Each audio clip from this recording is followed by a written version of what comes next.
All right. Greetings to you all. This is Brother Dunbar with another episode of Exposing the Works of Darkness with Brother Dunbar. Tonight's episode is: Are immigration laws racist or bigotry? Is it any form of racism or bigotry to have immigration laws?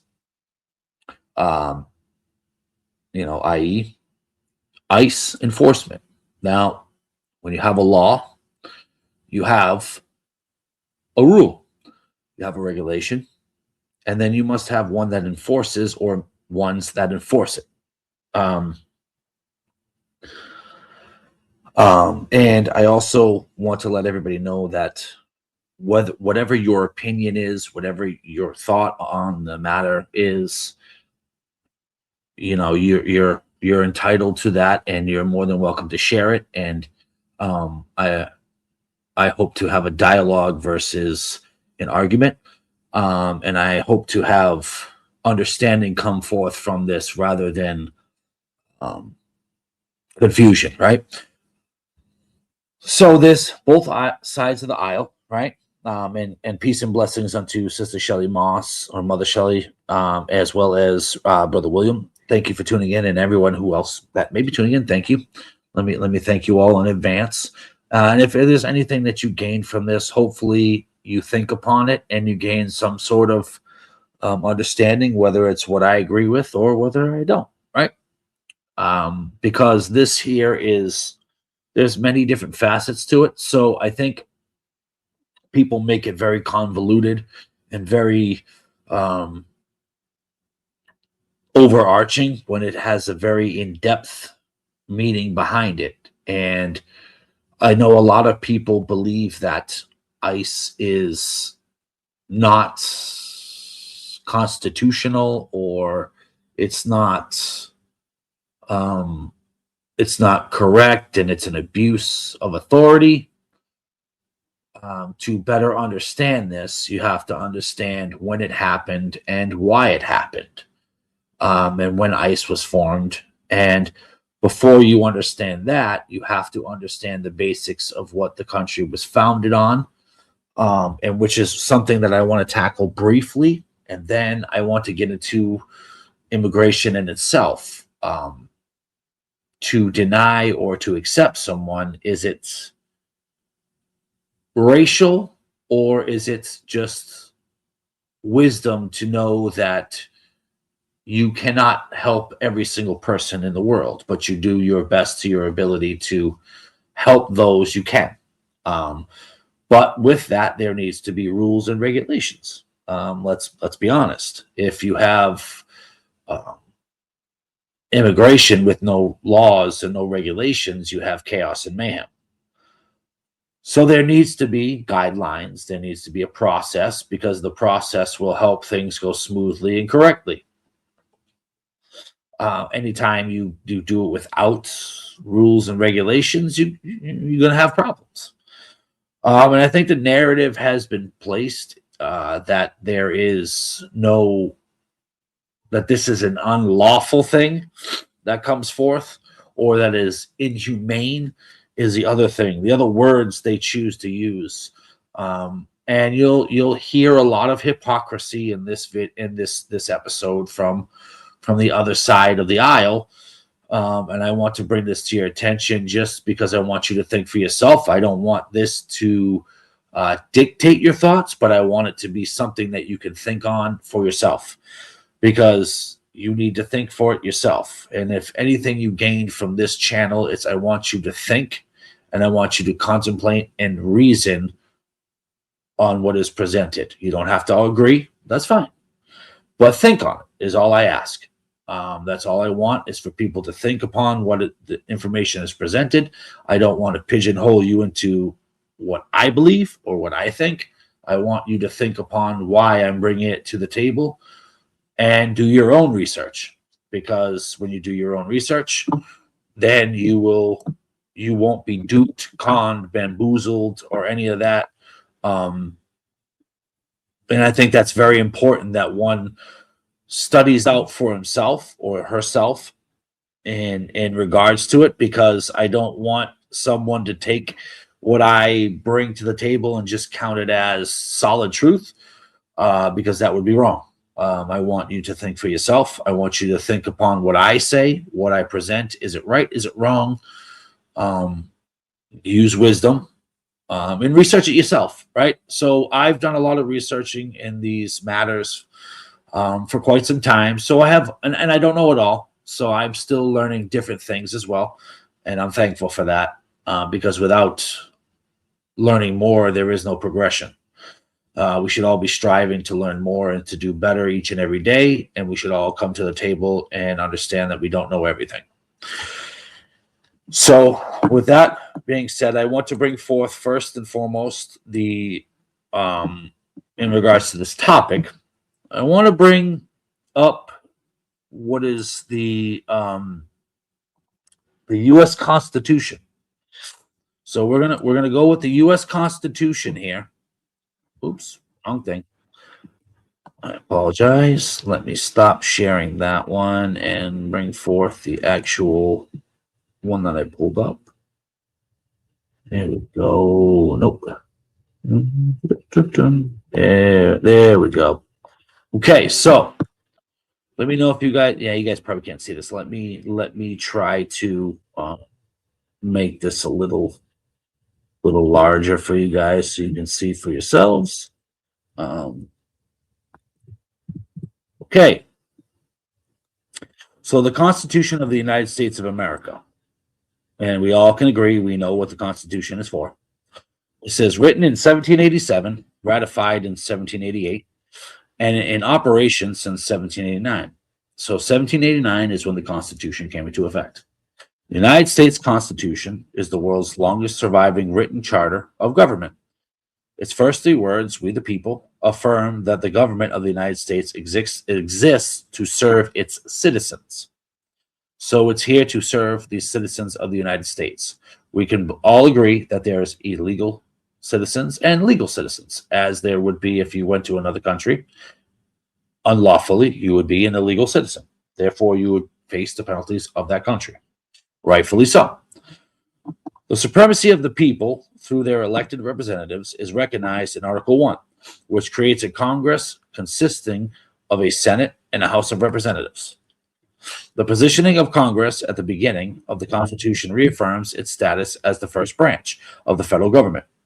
The Constitution assigned to Congress responsibility for organizing the executive and judicial branches, raising revenue, declaring war, and making all laws necessary for executing these powers. The president is permitted to veto specific legislative acts. So the president has the power to veto anything that has been agreed upon. Obviously, we want them to use it within reason, right? But Congress has the authority to override presidential vetoes, which is another thing that that's the narrative that's been thrown around, is that the president can veto it and it doesn't matter because the president has his end all be all. Well, this here clearly states that the Congress has the authority to override the presidential veto by 2/3 majority of both houses. So if the houses come together and they say, no, the veto that the president has come to bring forth, we don't like. It's not good for the people. They say no, veto is shut down. That's it. So the Senate has the power to do so. So when we see that there's vetoes from the president, whoever vetoes it, whoever comes forth, well, the Senate still, and the government still has an opportunity to say, no, you can't veto it. So there is lie one that they try to present as in a dictatorship. The Constitution also provides that the Senate advise and consent on key executive and judicial appointments and on the ratification of treaties. For every 2 centuries, the Constitution has remained in force because its framers successfully separated and balanced governmental powers to safeguard the interests of majority rule and minority rights, of liberty and equality, and of the central and state governments. More a concise statement. So we have here that the Constitution right there, okay? These are all the articles. Article 1, All legislative powers herein granted shall be vested in a Congress of the United States, which shall consist of a Senate and House of Representatives. The House of Representatives shall be composed of members chosen every second year by the people of the several states, and the electors in each state shall have the qualifications for electors of the most numerous branch of the state legislature. So I wanted to bring that forth first because, thank you, Mother Shelley, thank you. So I wanted to bring that forth first. Now, I want to shed some light on another factor here, which most people. So I want to show you what the duty of ICE is. What by legal matters ICE was introduced, because this is what matters. If it violates the Constitution, it is not something, but where we have laws, we have order. So this is from the U.S. Immigration and Customs Enforcement website. So this is from the government official website. I didn't come up with some right wing, left wing. This comes straight from them. Okay? So this is dealing with ICE. Immigration enforcement. Securing our nation's borders and safeguarding the integrity of our immigration system is a primary focus of ICE officers and agents throughout the country. Immigration enforcement is the largest single area of responsibility for ERO and is a critical component of the overall safety, security, and well-being of our nation. So therefore, that right there is outlining what they are. Let me actually I apologize. Let me bring that up. I should say enhance that so you can see. So you saw what I read. Okay. So this here is the basis of ICE, right? And ICE started in the year 2003, shortly after the Twin Towers. Now, things come around and arise, and things are introduced based upon circumstances of the times that we are living in. Government makes adjustments as long as thank you. As long as as long as it doesn't violate the Constitution and the rights of the citizens, right? Citizens, because we have to remember there's illegal and legal. And now, let's get more into detail on what their duties are, because we must be educated and understand. While ERO has significant assets near the border, the majority of its immigration enforcement mission takes place in the interior of the country. So this says the vast majority of it comes from the interior for ICE, not on the border. There's border patrol, and then there's ICE. Border patrol are on the border. ICE is for the interior.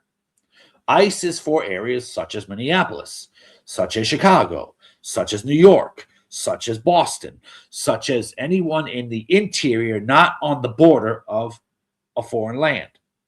That's what Border Patrol is for. So ICE is for the interior. So therefore, they are working by sheer definition according to what they were created for, according to the governmental documentation here. To accomplish ICE's important immigration enforcement objectives. See, it's an enforcement. The key word is enforcement. The objective is the sole purpose is the enforcement of immigration laws within the country. ERO coordinates closely with law enforcement partners within the U.S. and around the world. One of the most notable law enforcement coordination and partnership efforts within ERO involves the biometric and biographic identification of priority undocumented aliens who are incarcerated within federal, state, and local prisons and jails. So there's one of them. It's for undocumented. That's for one section, one part of it within when they have been taken into prisons or jails or arrested, right? ERO works with law enforcement partners in the shared responsibility for ensuring the safety of our communities through a variety of resources and programs. The 287G program enables a state or local law enforcement entity to receive delegated authority, training, and technology resources for immigration enforcement within their jurisdictions. ICE law enforcement support center coordinates response and enforcement actions with law enforcement partners using biometrics to identify foreign-born individuals arrested for criminal offenses. That's the other one. This is the arrested part. We had jails and prisons. Now we have ones who are arrested. It's breaking down each individual section of what they do, each scenario. ERO also enhances the impact of multi-agency task force through its administration authority to arrest individuals deemed a threat to public safety on their unlawful immigration status without additional criminal charges. So this right here states that it's also for unlawful immigration. So, that's a very good question, Mother Shelley. This is a very good question. She asks, Mother Shelley says, do you think ICE has gotten worse since they started? I would say this. Have they gotten worse? Some of them have, but I would say the vast majority haven't. And the reason why I say the vast majority haven't is because if you look at how much over the last administration, how many millions of illegal immigrants have come over and caused havoc, pushing drugs, unaliving U.S. citizens. There was a case in a town I grew up in, Milford, Massachusetts, where an unlawful citizen, was an illegal immigrant, ran over a young girl. And that person was intoxicated. So, I mean, there's going to be cases, yes, where they don't do what they should do, and that's individual based. That's not indicative of the whole thing, right? We have, well, that's fine, William. You are more than welcome to have your opinion, and that's fine. That's what this is for. I want to present you with some factual documents and factual things, and that are not biased, not one way. They're not left wing, right wing, and you have your right to your opinion, and that's fine. Do some cases, are they racially biased or political? Of course they can be. I wouldn't disagree with that. All of them, no. Now you're generalizing and you're bearing false witness on the whole shebang. That's like saying every single person under the sun is just the most evil person on the face of the earth. That's not right. You have to go case by case, right? And this is the difficulty. We sometimes see one scenario and it takes all of the news and the media attention, and we neglect the others that have died who these people are protecting.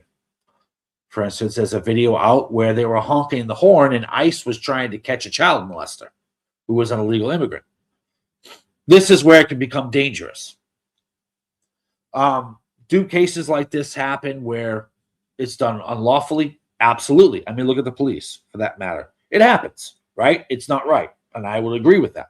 But to deem the whole thing as unlawful and racist and bigotry and all that, that's going too far. That's indicting a whole group based upon a selective few, which is wrong, right? That's like deeming that the whole church is evil because of prosperity preachers. That's not right. Doesn't make sense. You can't do that. That's wrong. So we have to use millions of white people here illegally. All right. So if you want to share in a link of white people being here illegally, and if you go back and if you're going to say, and I could be wrong, but I'm just going to say it to say it. I'm not saying that this is what you're insinuating. But if you go back to how this country was founded, Well, if you want to complain about that, we can go back to Africa. We can go to um, China, Mongolia, how the borders have shifted, but we're not going to do that here. This is for the current situation in border control in the moment now, and what we're going to get to the bottom of what ICE is, what the rules are for immigration. I did a video of immigration maybe a month or two ago, and I compared and contrasted other countries to this country, and this country by far has the best immigration welcoming of any of the countries that I mentioned, from Latin countries to European countries. So let's continue to read. But that was a very good question, and I do want to get William. I do want to get yours. He says, with all due respect, I feel that it's racial and political when you're only deporting people of color or only attacking blue states. There are millions of white people here illegally. They're actually not just attacking blue states. They're attacking down south as well. Texas is not a blue state, and they get attacked by ICE more than anybody. That's just not publicized.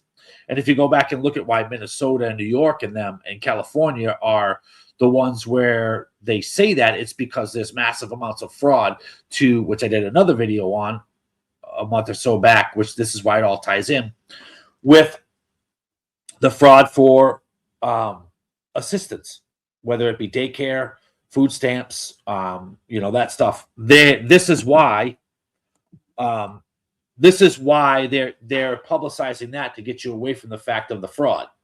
And this is why I want to show what ICE's purpose is, and then I want to get in. We got to the Constitution and what the government's job is. Now we're getting ICE, and they were formed in 2003 after 9/11, and for this reason. And so this is why I want to get greetings, Brother Ham.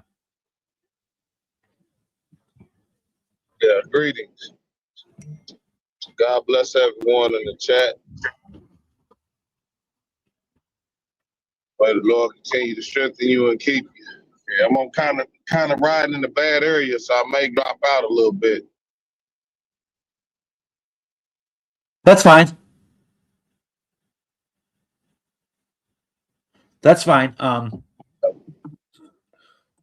Drago reading. saying something. He said, Hey, greetings, Drago. Not Drago, not Drago, but the William guy. Yeah, well, I mean, he has a difference of opinion, and this is why we're talking about it. Versus, this is why I don't bring forth. I have on the U.S. government's website what ICE's purpose is. I went through the Constitution at first for a bit, and now I'm going to tackle this ICE. What ICE's purpose is, and most people don't understand. It happened after 9/11 is when ICE was introduced due to the threat of Afghanistan and Iraq. So it was formed after 9/11. And if you know correct me if I'm wrong, Brother Ham, but you make adjustments to the current situation that's at hand. You don't just stick with what was there. You make adjustments as things change, correct? Yeah, we've had Border Patrol, the Border Patrol since right about the 1900s, a little bit after, and that was the original name of it. But they went with the initials, but it's still just Border Patrol. Well, this is a subsection to Border Patrol. It's not Border Patrol, and the reason why I say that. That's why I said no. They became that. No, ICE. ICE is for the interior. That's what I'm saying. They changed their operations. What I'm saying. No. So this is what I'm saying. So Border Patrol became ICE. No, it's not actually. The Border Patrol is not ICE. That's why that's why Border Patrol was. Okay, go ahead. Border Patrol is on the border. ICE is for the interior, and this is what this states here on the United States.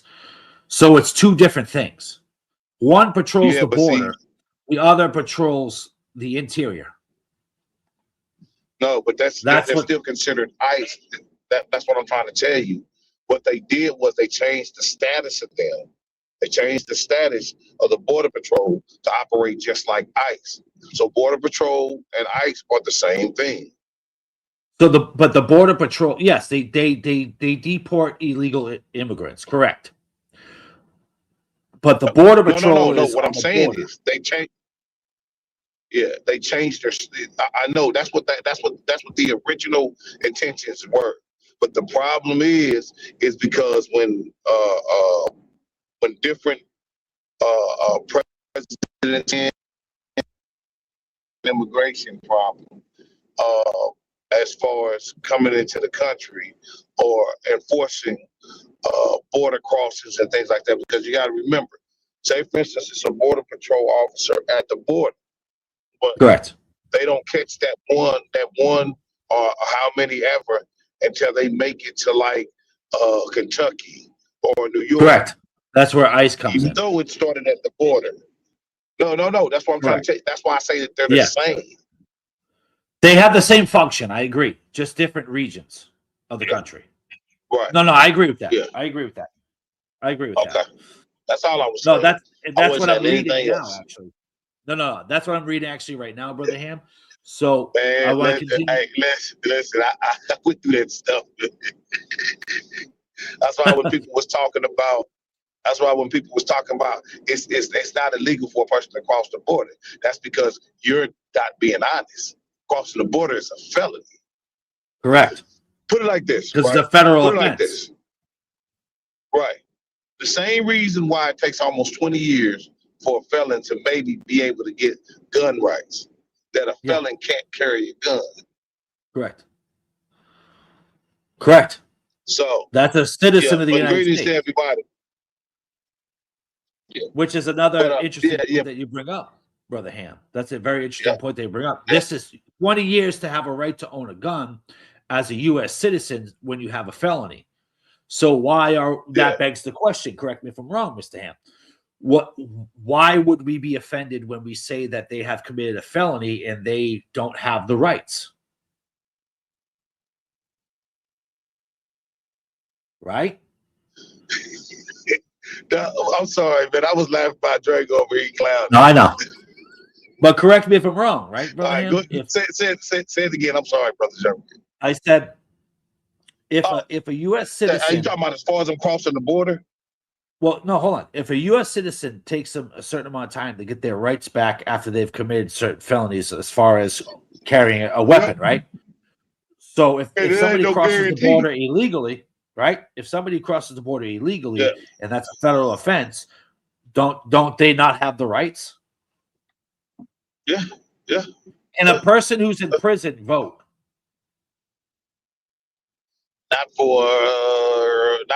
Not while they serving their sentence, and then it takes I think like 5 years after, something like that. So essentially, they lose their rights to vote, and these are legal citizens when they go to prison.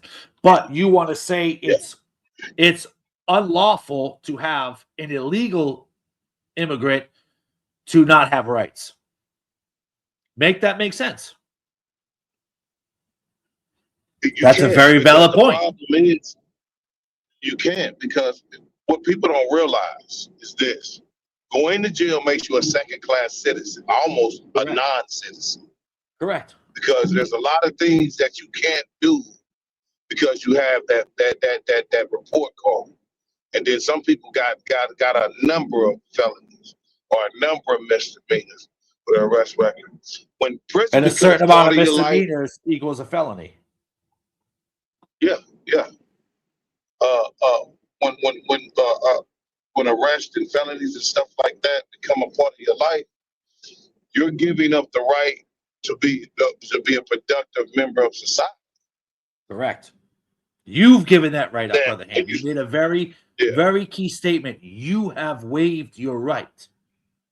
So if you come across the border illegally, you have thus waived your right as a citizen to be a citizen. That's why even after so many years,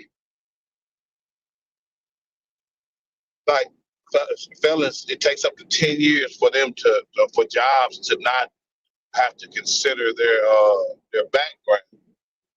But And that's a have, U.S. citizen. yeah, yeah. So why are Yeah. we giving more So rights to illegal immigrants than we are U.S. citizens when laws are being broken? yeah, I That think would be my when I was question. on a TNT channel, yeah, when I was on TNT channels, I think I told you about this too. I was Yeah, on TNT channels and I made this comment that I don't have a problem with immigrants. I have a problem with immigrants that cut in line. yeah, because it's not right for the people who are doing it the right way.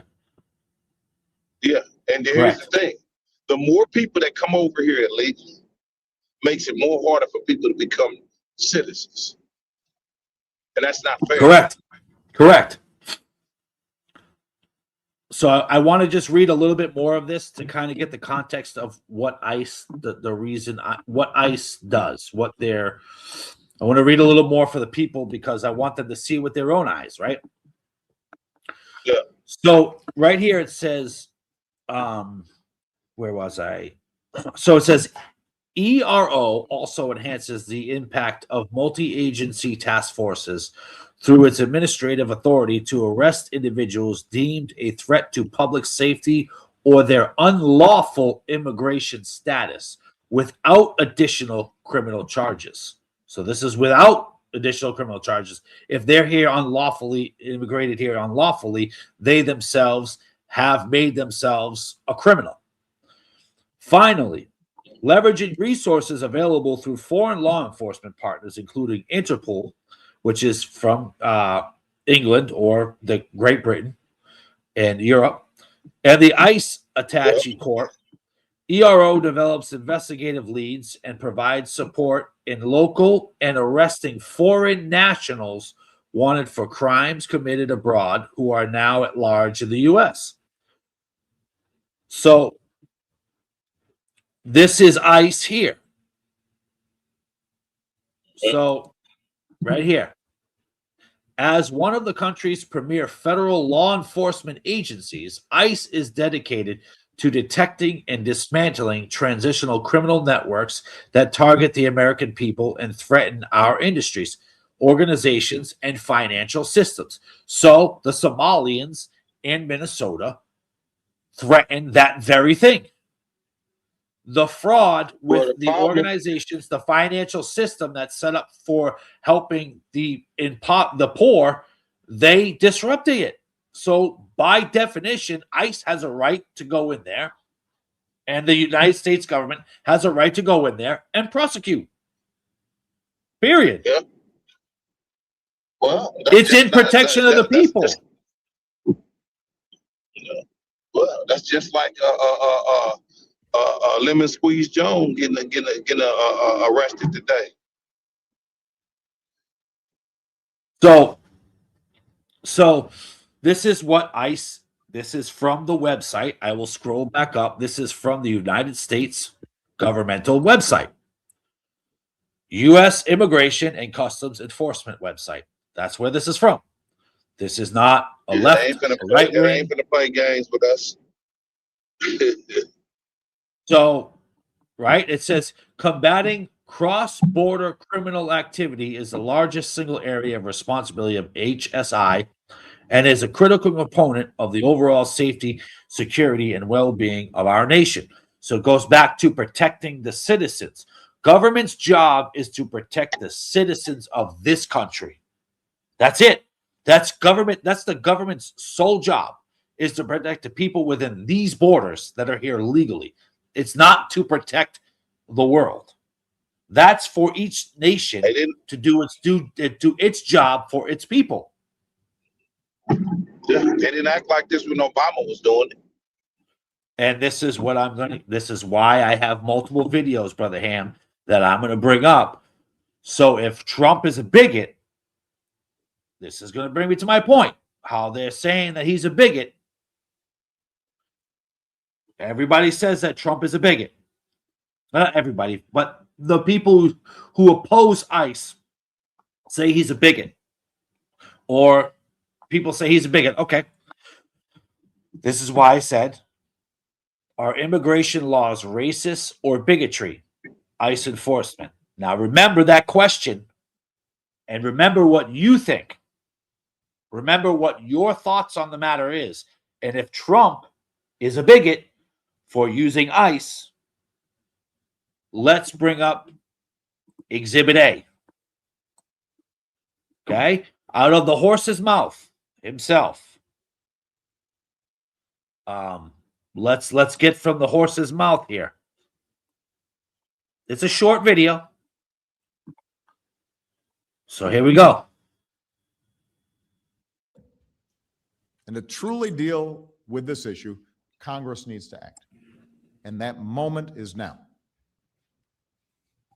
This week, the Senate will consider a common sense, bipartisan bill that is the best chance we've had in years to fix our broken immigration system. It will build on what we've done and continue to strengthen our borders. It will make sure that businesses and workers are all playing by the same set of rules. And it includes tough penalties for those who don't. It's fair for middle-class families by making sure that those who are brought into the system pay their fair share in taxes and for services. And it's fair for those who try to immigrate legally by stopping those who try to skip the line. It's the right thing to do. Now, this bill isn't perfect. It's a compromise. And going forward, nobody's going to get everything that they want. Not Democrats, not Republicans, not me. But this is a bill that's largely consistent with the principles that I and the people on this stage have laid out for common sense reform. First of all, if passed, this bill would be the biggest commitment to border security in our nation's history. It would put another $6.5 billion on top of what we're already spending towards stronger, smarter security along our borders. It would increase criminal penalties against smugglers and traffickers. It would finally give every employer a reliable way to check that every person they're hiring is here legally. And would hold employers more accountable if they knowingly hire undocumented workers. So it strengthens border security, but also enforcement within our borders. I know there's a lot of talk right now about border security, so let me repeat. Today, illegal crossings are near their lowest level in decades. And if passed, the Senate bill, as currently written and is hitting the floor, would put in place the toughest border enforcement plan that America has ever seen. So nobody's taking border enforcement lightly. Well, now, that was Obama. That was Obama. Okay, that's one video where straight from the horse's mouth where they said Obama was different. Obama's exact words were the strongest border security ever. And he said legally, and he said they're not allowed here. You think he's not saying that? Don't worry. I have another clip for you, which we will get into. Brother Ham, do you have anything to say on it? Do you video? Yeah, do you have the video?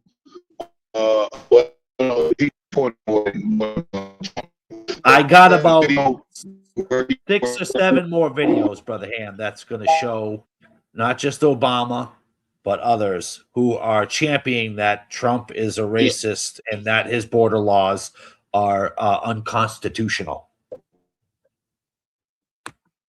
Don't worry, Ham. I'm prepared. I'm prepared. I'm going to show you the conditions. I'm going to show the conditions under the Obama administration of illegal immigrants or people trying to come over, children and all. So I got proof. I'm not coming with rhetoric. I'm coming with visual and audio proof. So the next time you hear somebody say that Trump is a bigot and what he's doing has never been done in the history of the United States and that he's using it as the Gestapo, well, you might think differently after tonight. So with that being said, Brother Ham, do you have anything else to say on that video itself, or anybody else for that matter? You're kind of breaking up, Brother Ham, a little bit.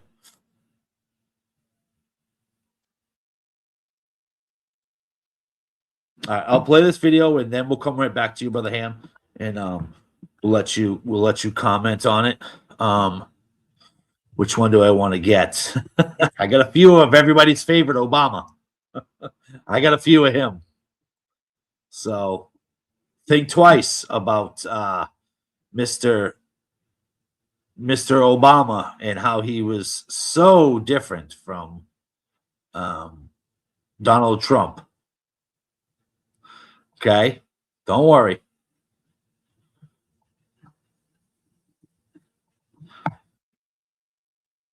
For example, of something that is not thought through and is primarily put forward for political consumption. The bill before us will certainly do some good. It will authorize some badly needed funding for better fences and better security along our borders. The fence is now basically complete. Maybe they'll need a moat. Maybe they want alligators in the moat. Secure our borders with technology, personnel, physical barriers if necessary in some places. We will not build a wall. Instead, we will build an economy where everyone who wants a good job can get one. I voted for a fence. I voted unlike most Democrats, and some of you won't like it. I voted for 700-mile fence. And let me tell you something, folks. People are driving across that border with tons, hear me, tons of everything from byproducts from methamphetamine to cocaine to heroin. It's all coming up through corrupt Mexico. And the impulse is to hunker down, shut the gates, build walls, exit at this moment is precisely the wrong answer. Former presidents have said to him that they wish that they had built a wall.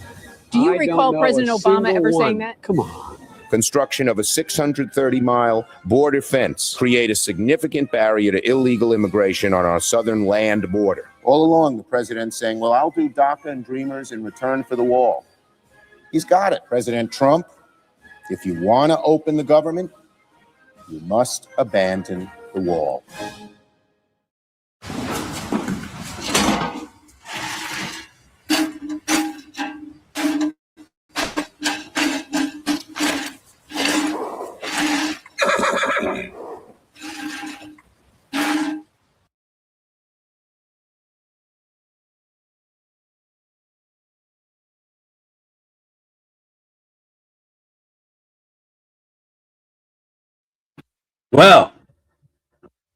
Well now. Their own past statements are convicting every last one of them. That's why ain't nobody taking them serious.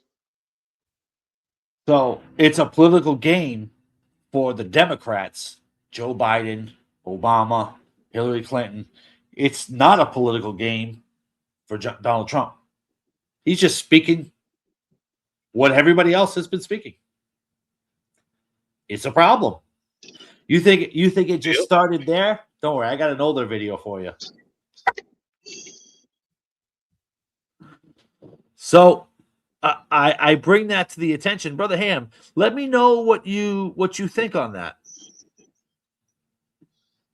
Well, I mean, that's what I said. Their past words have proven them to be liars. And the problem is this is the problem when people are approach these subjects uninformed or without an understanding. And then when you present it with the truth, all you can do is say, oh, well, that was then, this is now, or well, you know, this and that. No. You really truth then. You're gonna lie now. Gotta break it up, Brother Ham. Yeah, better.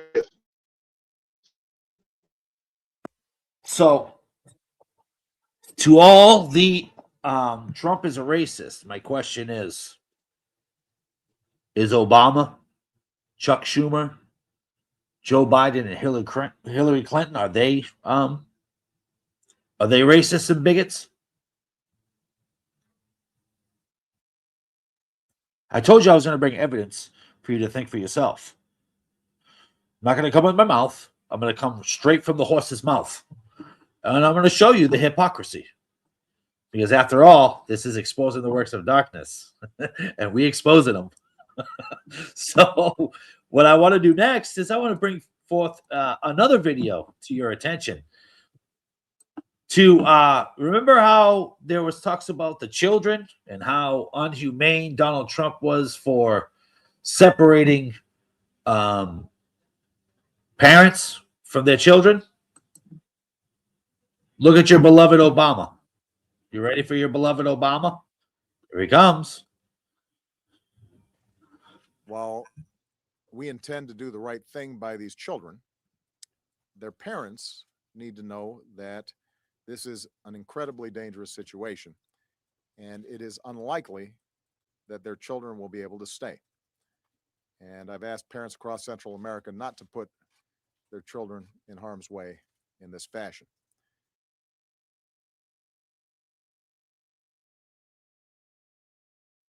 Well, he told you your children are getting deported in a nice way, if you will. You think it stops there? Okay. All right. You guys like Kamala? Okay. Let's hear Kamala. What she told the immigrants not to do. Be clear to folks in this region who are thinking about making that dangerous trek to the United States-Mexico border.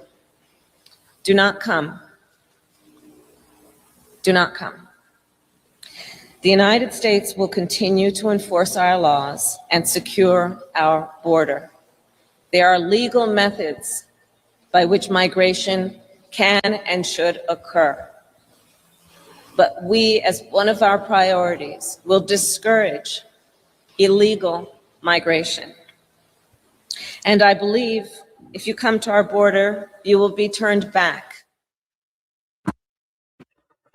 Well, she told you not to come. Is she a bigot? Is she a racist? Is she inhumane? Huh? Just saying. Oh, yeah. Don't worry, Brother Uso. He's in the chamber. He's in the chamber. Brother Ham, you with us?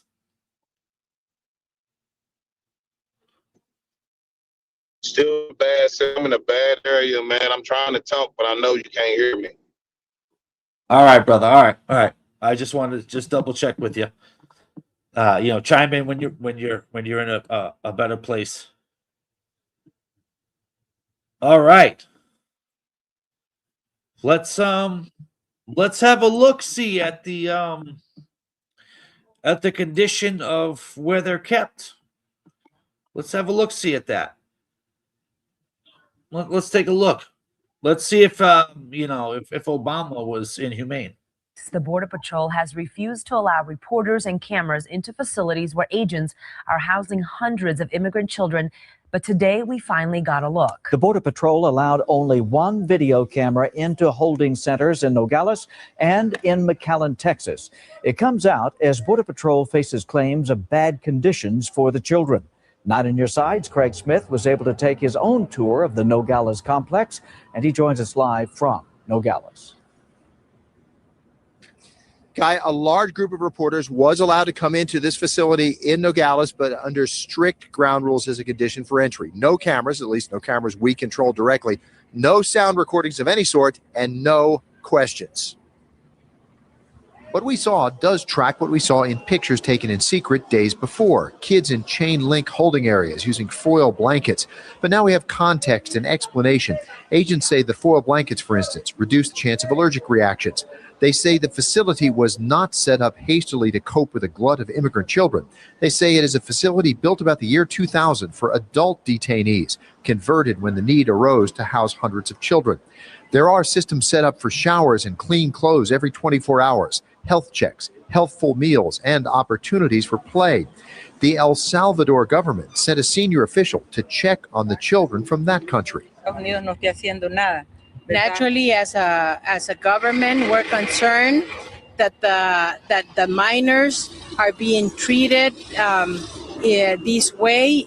We're not accusing the government of the United States that they're not trying their best efforts. But you know, we can do. It can be more. Can be done. No. Time out. You're going to blame a country that these people are not from, but they're from your country. You're going to tell them they need to do more? They're fleeing your country because you're not doing enough. The audacity of another country telling the United States they're not doing a job with their citizens. Well, your citizens wouldn't be coming here if you did a better job. Stop, and the buck stops with you. Yep. This is true. So I mean, very true. When we hear this stuff, are we really understanding what is going on? This is why I am so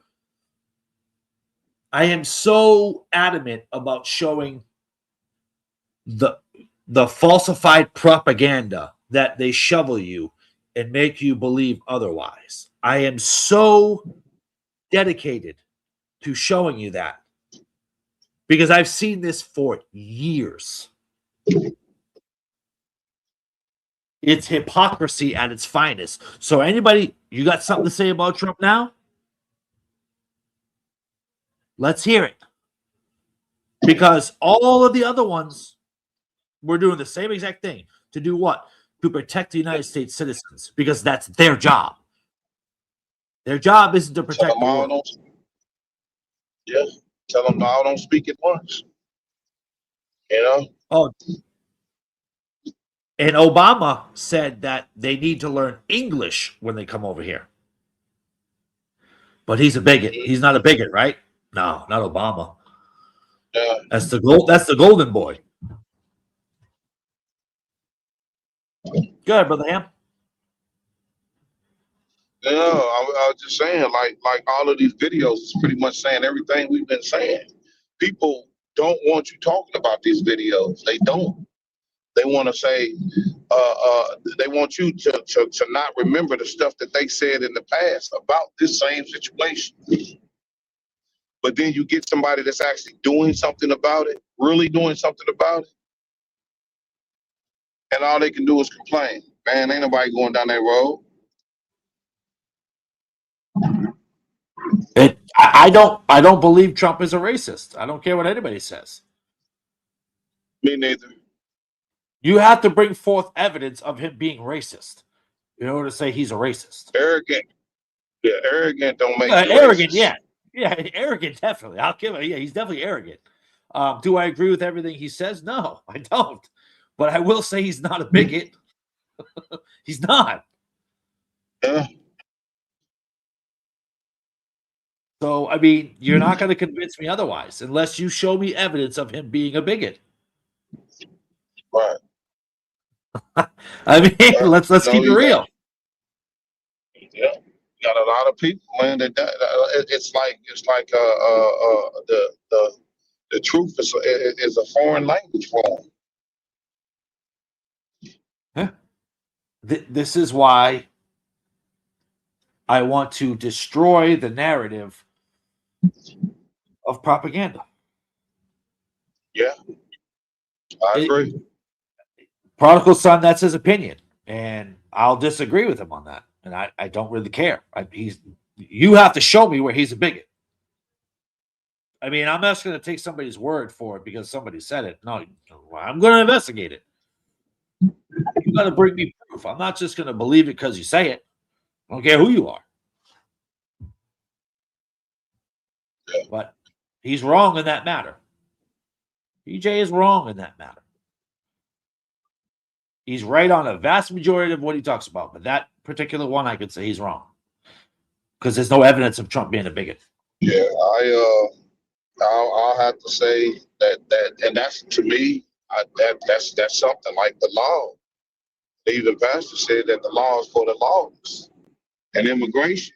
And when you cross that border, you're breaking the law. Even Israel had a border. And what happened when Israel, when you came into the country of Israel, to the foreigners? What did they have to do? They had to obey what? Israel's what? Not to mention when they came into the country, they had to pay a tax to be in the country.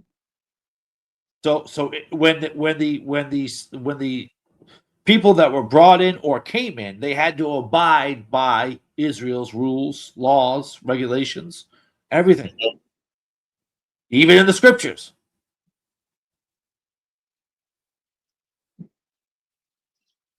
That's right. A good point right there, Sister Shelley. That's right. Amen to this, Mother Shelley. Amen to that. That's the only one worthy of it. You got that right. Yeah. Yeah. See, I'm not going to allow anybody to confuse me not really agreeing with Pastor Jennings about politics versus his teachings. I'm Correct. separating those two. Correct. Now, what I think about, because my thing is this: everybody's going to have their own opinion about politics. There's my opinion, there's the government opinion, and then there's the facts. Correct. Or correction. I have to say, correction. There's my opinion, other people's opinion, and then the facts. So that's all I can say on that. Mother Shelley says if Trump went to Diddy's parties, he's no racist. Exactly. Wow. Cha-ching. Point. Here's the thing, though.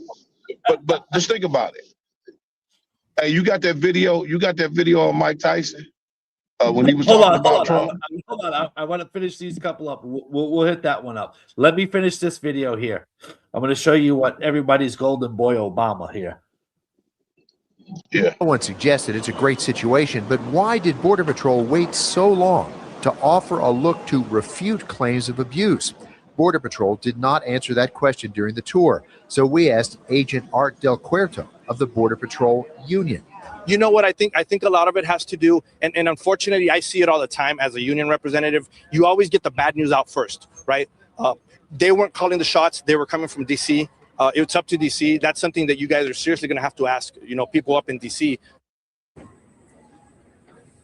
Now, that union rep says agents caring for the children volunteered for that duty, but he worries that because they are not out there on the front lines, that border protection itself is likely to suffer. We'll hear more on that new at 6. Reporting live from Nogales, Craig Smith, KGUN 9 on your side. Thanks, Craig. Yeah, Sister Shelley, the scripture says to obey magistrates. Magistrates, yep. Obey laws of magistrates. Yeah, magistrate. He's not the Yeah. But not only that, just in general, even Pastor Jennings has said it on a number of times that the law is for the lawless. Correct. So if you cross that border illegally, and this is one thing that I said when I was on TNT's channel, the people that the M1 visas and stuff like that, that's not fair. That's not fair at all. I don't agree with that. You should be trying for your citizenship just like anybody else. Correct. How's the saying go? What's good for the goose is good for the gander? Good for the gander, that's right. Yeah. So I got disagreements with Trump about immigration too. Because he's not perfect. He's accepting different things and stuff like that. Like I gotta say this, right? Why do people think because people from South Africa have white skin that they're not black? I don't understand that. They're actually because people black. are ignorant. People are ignorant. People are ignorant. There's Spanish people that are light skinned. Look at the boxer Canelo Alvarez. He looks like a straight Irish person, but he's Mexican. But that's neither here nor there for me. I have a problem when, they know they're good with computers and this and that, so let's give them a special visa. No, because again, that's taken away from the people that's trying to become citizens. Correct. So here's another there's another one that I want to show. This goes back. So that's true too, Sister Shelley. I'm going to go like this. We're Yeah, going to say this. And Prodigal Son, I agree with you 100%. They did colonize it, but it's the same thing happened in America. You can't say it's all right what went on in America, but it ain't the same in Africa. No, can't do that. Correct. It happened in both places. Correct. And here's the thing: God didn't put an end to it. He didn't put an end to it. So here we go. You ready? We're going to hear from an oldie right here. Americans, not only in the states most heavily affected, but in every place in this country, are rightly disturbed by the large numbers of illegal aliens entering our country. The jobs they hold might otherwise be held by citizens or legal immigrants. The public service they use impose burdens on our taxpayers. That's why our administration has moved aggressively to secure our borders more, by hiring a record number of new border guards, by deporting twice as many criminal aliens as ever before, by cracking down on illegal hiring, by barring welfare benefits to illegal aliens. In the budget I will present to you, we will try to do more to speed the deportation of illegal aliens who are arrested for crimes, to better identify illegal aliens in the workplace as recommended by the commission headed by former Congresswoman Barbara Jordan. We are a nation of immigrants, but we are also a nation of laws. It is wrong and ultimately self-defeating for a nation of immigrants to permit the kind of abuse of our immigration laws we have seen in recent years, and we must do more to stop it.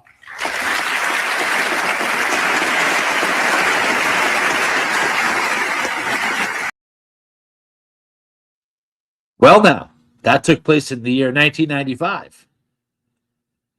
Is Clinton a bigot? Said the exact same thing. It's the exact same wording. All Trump did was make, and I'll be honest with you, I hate to say it though, he made them. He showed them that y'all did all of this talking back then. Now y'all don't want. Now y'all don't want to own up to it. Oh, don't worry. I got some fun facts. I got some fun facts for all the people who think that Trump is you ready for a fun fact, Brother Han? You ready for a fun fact? Yeah. Let's see what they think about their golden boy Obama again right here. Check this out. Ready? Let's looky here. All right, let's zoom it in so everybody can see. Here's Obama. During his 2 terms in office from the year 2009 to 2017, President Barack Obama's administration removed more than 3 million people through formal deportations, a higher number than any other U.S. president in history. What do you think about your golden boy now? It's factual city tonight, my friends. Think twice before you sit here and say that this is a new thing. I'll zoom in real close. Let's highlight that number, right? Let's just highlight this real quick. Look at that right there. Right there. Look at that first paragraph. Bam. And look at this. And you know, but just when you think about it though, right? That's a quarter of the whole population of the world. 3 million, not billion. 3 million. Million. Yeah. With an M, not a B. Million. Yeah. Well, I was going to say, if you said a billion, I was like, that's quarter of the population of the world. But so, yeah, right? But 3 million, yeah. Look at this. And Trump ain't even hit close to that yet. No. And this is his second term. Keep that in mind. Right? This high volume of removals earned him the nickname Deporter in Chief. Mm-hmm. Yeah, he did say that. He did say that, Sister Shelley. Hold on. From immigrant rights advocates. Though his administration also implemented policies to prioritize the removal of criminals over others. So even those who are against deportation in that manner, they gave their golden boy, who they try to prop up now, a nickname, Deporter in Chief. Let that sink in. Yeah. Don't worry. These are called receipts. I got receipts for the check. So next time you want to sit here, this is what I'm saying. Stop being partial and stop listening to other people's opinions and do the research for yourself. What does Pastor Jennings say about? He says, "Don't do the Doesn't Pastor Jennings tell us not to just believe anybody?" History. Yeah, he said the history best qualifies itself. Those who do what? Research. Yep. This is research. Yeah. That's what that is. So, there's many more. Don't worry, there's more. There's more videos. Mm-hmm. There's many more.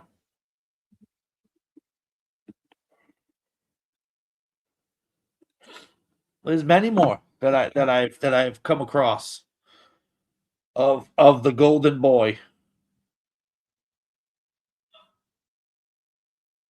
Of the golden boy, Mr. Barack Obama, who everybody says is was anything but racist. Yet I'm gonna get you another one. Okay. There's videos for days. Videos for days. Well, I mean, come on. What are we doing here? What are we doing as a people to become so foolish and lazy that we don't look at the facts? We don't research facts. We just sit here and spew rhetoric. Absolute nonsense. For what purpose? What does it do for you? What does it do for you? Nothing. So I mean, come on. What let's get another one with him and Hillary debating. Let's get one with this is back in the 2008 elections. Check it out. Golden Boy. Look at Golden Boy. Look at him. This administration, the Bush administration, has done nothing to control the problem that we have. We've had 5 million undocumented workers come over the borders since George Bush took office. It has become an extraordinary problem. And the reason the American people are concerned is because they are seeing their own economic position slip away. And oftentimes, employers are exploiting these undocumented workers. They're not paying the minimum wage. They're not observing worker safety laws. And so what we have to do is create a comprehensive solution to the problem. Now, I have already stated that as president, I will make sure that we finally have the kind of border security that we need. That's step number one. Step number two is to take on employers. Right now, an employer has more of a chance of getting hit by lightning than be prosecuted for hiring an undocumented worker. That has to change. They have to be held accountable. And when we do those things, I believe that we can take the undocumented workers, the illegal aliens who are here, get them out of the shadows, make sure that they are subject to a stiff penalty, make sure that they're learning English, make sure that they go to the back of the line so they're not getting an advantage over people who came here legally. And when we do that, I think that we can, instead of shedding all this heat, start shedding some light on the problem, and we can once again be a nation of laws and a nation of immigrants. That's what I intend to do as president of the United States. All right. Did you just say they need to learn English?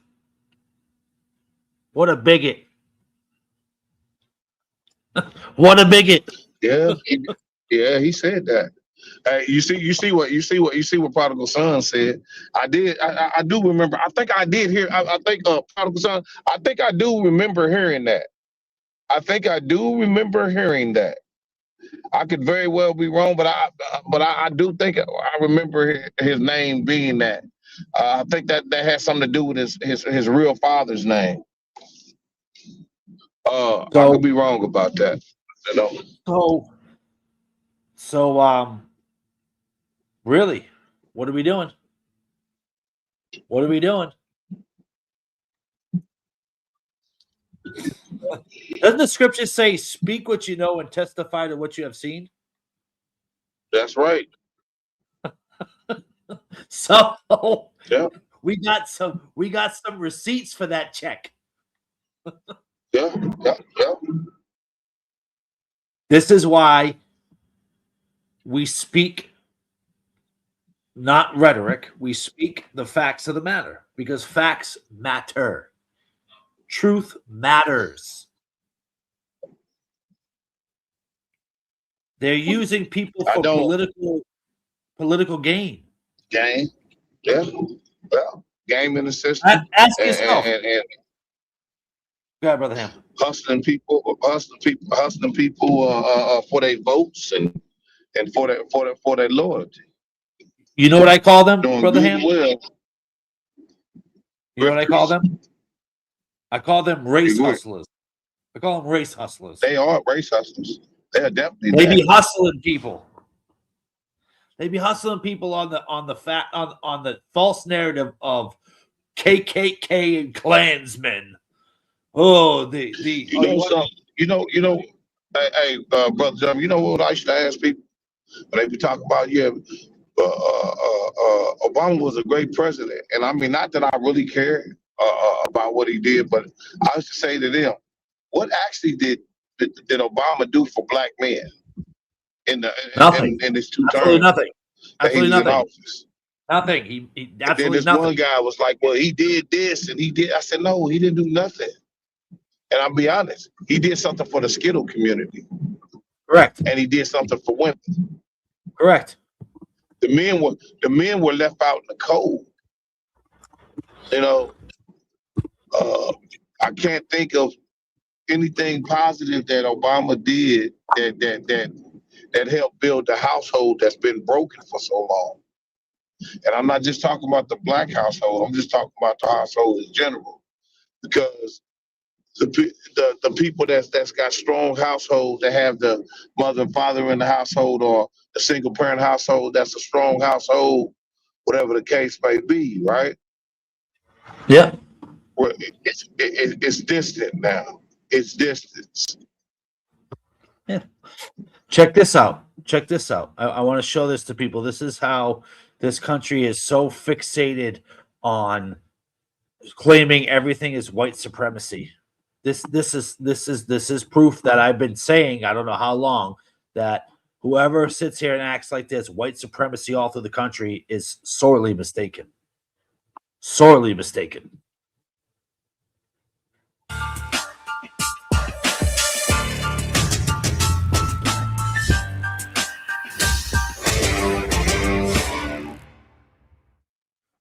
Good morning and welcome to Rising. Thanks so much for tuning in. We've got a great show for you today. I believe we do, as always. Hello, Lindsay. How you doing? I feel like we had a nice streak for this first week back of the year. A lot of news stories. No matter what craziness that happens in our country, we still have a peaceful vibe in this office. It was, of course. It was a little bit of a slower news day yesterday, perhaps our first slower news day of the year, despite everything that's going on. Well, I think when you hit the weekend with Weaver. Now, Weaver's job supposedly is to advocate for the tenants' rights, make sure they aren't being mistreated by their landlords. But because Mamdani is a Democratic socialist, his appointee is not some normal person who just wants to make sure that people aren't getting ripped off. No, Weaver is a radical opponent of the concept of private property, who has implicitly advocated the collectivization of property. In other words, the state comes in and takes your property, particularly, it seems, if you're a white person. Here's what she said in a video from several years back, well before she was picked for this job. I think the reality is that for centuries, we've really treated property as an individualized good and not a collective good. And we are going to transitioning to treating it as a collective good and towards a model of shared equity will require that we think about it differently. And it will mean that families, especially white families, but some POC families who are homeowners as well, are going to have a different relationship to property than the one that we currently have. Yikes. A different relationship with property, their own property. My friend Brianna Wu reacts on X saying, I spent a decade working in progressive politics. They all talk like this behind the scenes. Eventually, I came to the conclusion that they were morally unfit to hold any power whatsoever. That is the sad truth. But Weaver's radical far-left agenda is perfectly welcome in the Mamdani administration. Just a few days ago, during a swearing-in ceremony, Mamdani promised to replace rugged individualism with the warmth of collectivism. Remember that? We will draw this city closer together. We will replace the frigidity of rugged individualism with the warmth of collectivism. If our campaign demonstrated that the people of New York yearn for solidarity, then let this government foster it. Because no matter what you eat, how you pray, or where you come from, the words that most define us are the two we all share: New Yorkers. The warmth of collectivism hasn't worked out in North Korea or the Soviet Union. It didn't work out in Venezuela. Maybe it'll work for us. We already know the answer, of course, even if New Yorkers who voted for this do not. Take the housing issue, for example. Mamdani and Weaver think the tenants are best served by heavy-handed government regulation when we know the opposite is true. Mamdani recently toured a rental property that was in a deplorable state, trying to make the point that this squalor is what landlords subject tenants to. But of course, the reason the landlord won't pay to fix the building is that it's rent controlled. They wouldn't be able to charge more for a nicer property, so they don't bother. Mamdani, of course, vigorously supports rent control, even though it leads to rental shortages and other problems just like that one. As the Washington Post writes, Mamdani, Weaver, and their fellow travelers might enjoy fantasizing about a collective utopia without property rights. In reality, renters are going to be left fending for themselves as they navigate ever-dilapidating housing conditions. Yes, indeed.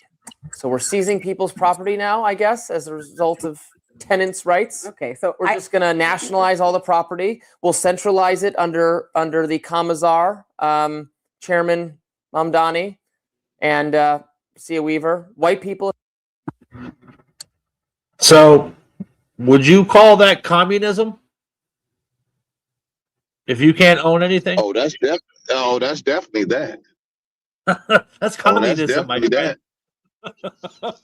Every socialist turns into communism. Yeah. If you notice, you can't name a socialist that has a good business running. No. And if because they do, it's something that they stole in the process. Hey, don't worry. They're gonna take care of you. Hey, how's that? Hey, New Yorkers, how is that free public transportation Rent treating control. you at $3 a pop instead of what it was before? And now he's backpedaling, saying it was the regime before him that added the $2 billion of debt. It's because of them. They always play that same card. You ever notice it? It's the regime before you. How coincidental is every single politician says the regime before me? How about the decades upon decades of stupid spending that the government has done? The government has never done anything to better the people. Never. It's never brought you up out of poverty, and it never will. It never will. No. I'm telling you. So you know, it just brings me to the point. Stop listening to fair speeches, nice sounding words, and ideas that never will work. Instead, look at facts, reality, and what happens. They want to sell you a dream. Yeah, they're selling you a pipe dream, is what they're selling you. You're going to be living under a bridge.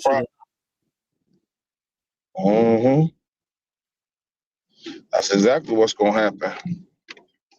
Look around at your city and see how the homelessness has increased so much. Why do you think that is? Oh, it's the greedy businessmen that are stealing all your money and food. No, it's the government setting up so many subsidies that nobody can survive, which drives the price of everything up, which makes you even more poor. because the working people can only support a certain amount. And when the working force shrinks year by year, guess what happens? More poverty because you can't foot the bill. Yeah. Yeah.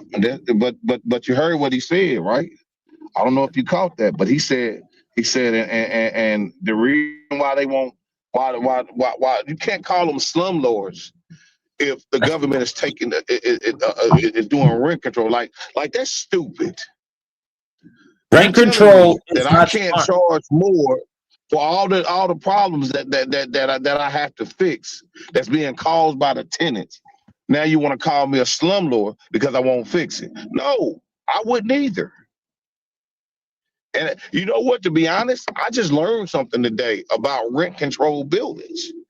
I would never want nothing like that. No, I don't either. How would you get a profit from it? Owning property is a business. A business can't thrive without making money. It's simple.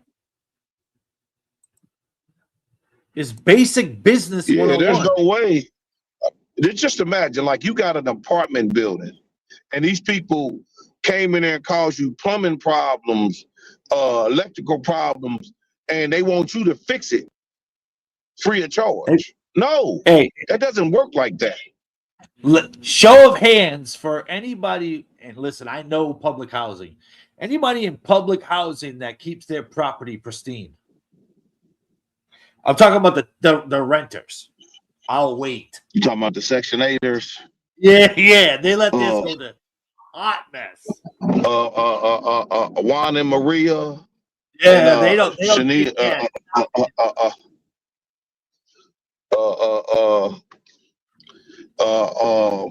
Shanika and Ray Bob.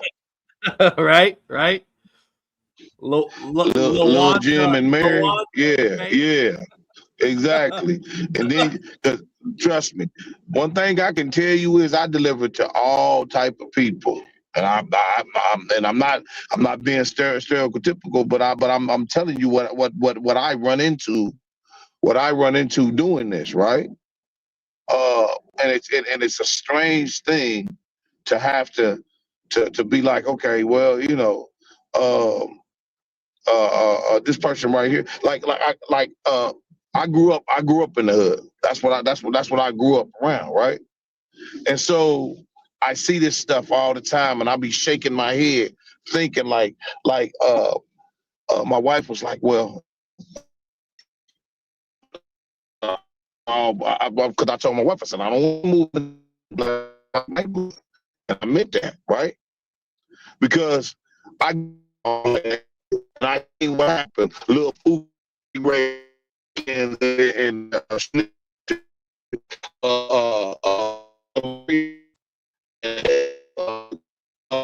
You're breaking up, Brother Ham. You're breaking up, Brother Ham. So while you wait to get in there, I'm gonna play this video while you wait. So let's hear what this fantastic woman of Mamdani, her words about owning private property is. And here are your top stories. Mother of New York City Mayor Zohran Mamdani's aide, who said owning a house is a weapon of white supremacy, owns a $1.6 million house in Tennessee, according to reports. Sia Weaver, appointed by Mamdani as director of the mayor's office to protect tenants, was in the hot seat after her 2019 social media post resurfaced, where she said, quote, "Private property, including any kind of especially home ownership, is a weapon of white supremacy masquerading as wealth building." According to a report by the New York Post, Weaver's mother, Celia Applegate, a professor of German studies at Vanderbilt University, owns a 3,400 square foot home in Nashville, where she lives with her partner, David Blackburn. The property was purchased in 2012 for $814,000 and is now worth more than that 1.6 mil, according to real estate records. When confronted by reporters outside of her Brooklyn apartment about her mom's house, Weaver reportedly became emotional, started crying, and left without giving a proper response. Critics say her emotional response highlights the fragility of ideological views when confronted with their own personal privilege. That's what you need to know. In Dallas, Christina Awaya. I'm trying to find the video where she actually says it. I did find that. She actually did. I did find that one.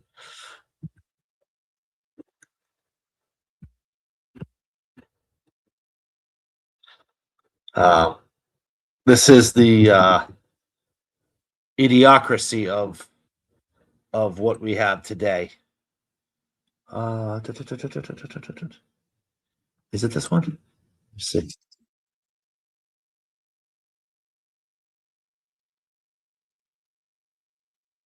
I try to find it.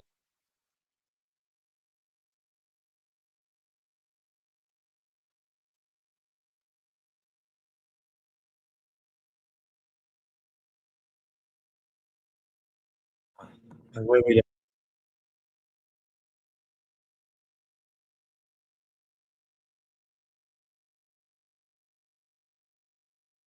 Hold on, I'm gonna try to find it. I did find it.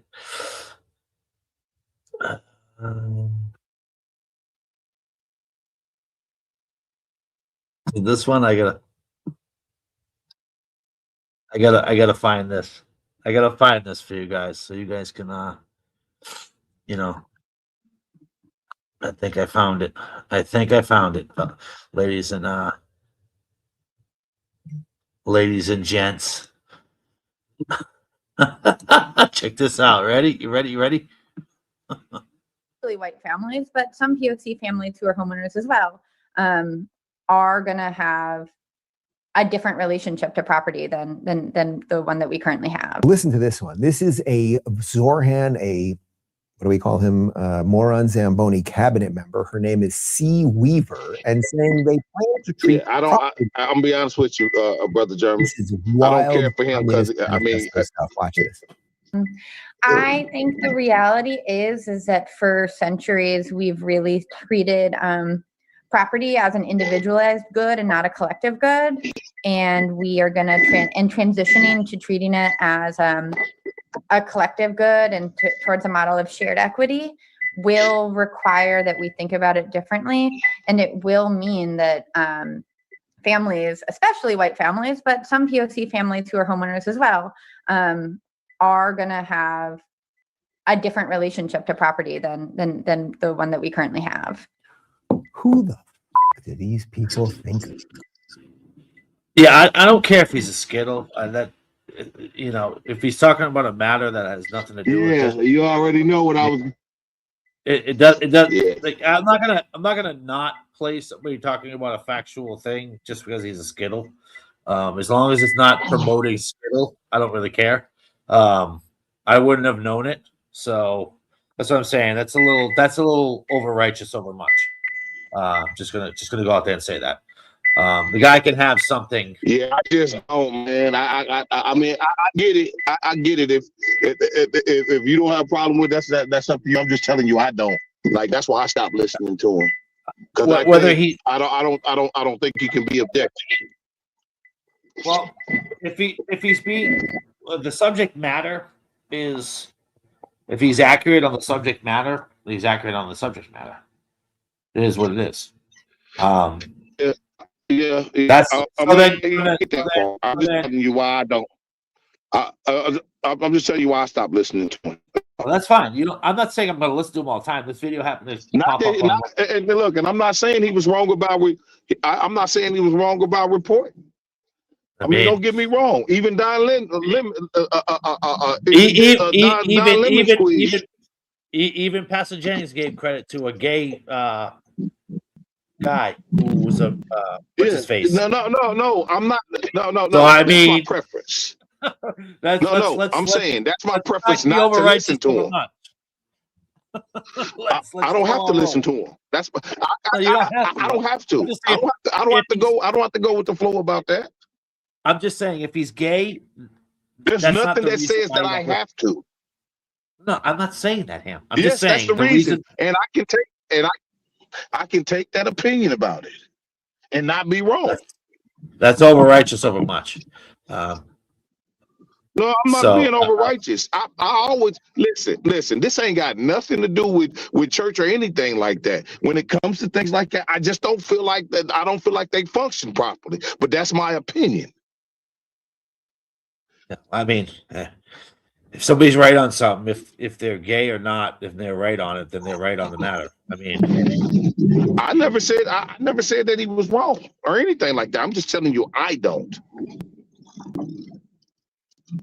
And this don't got nothing to do with church or anything like that. This is just me, my personal preference when it comes to that is no, I'm not taking no news from there. And it could very well be right.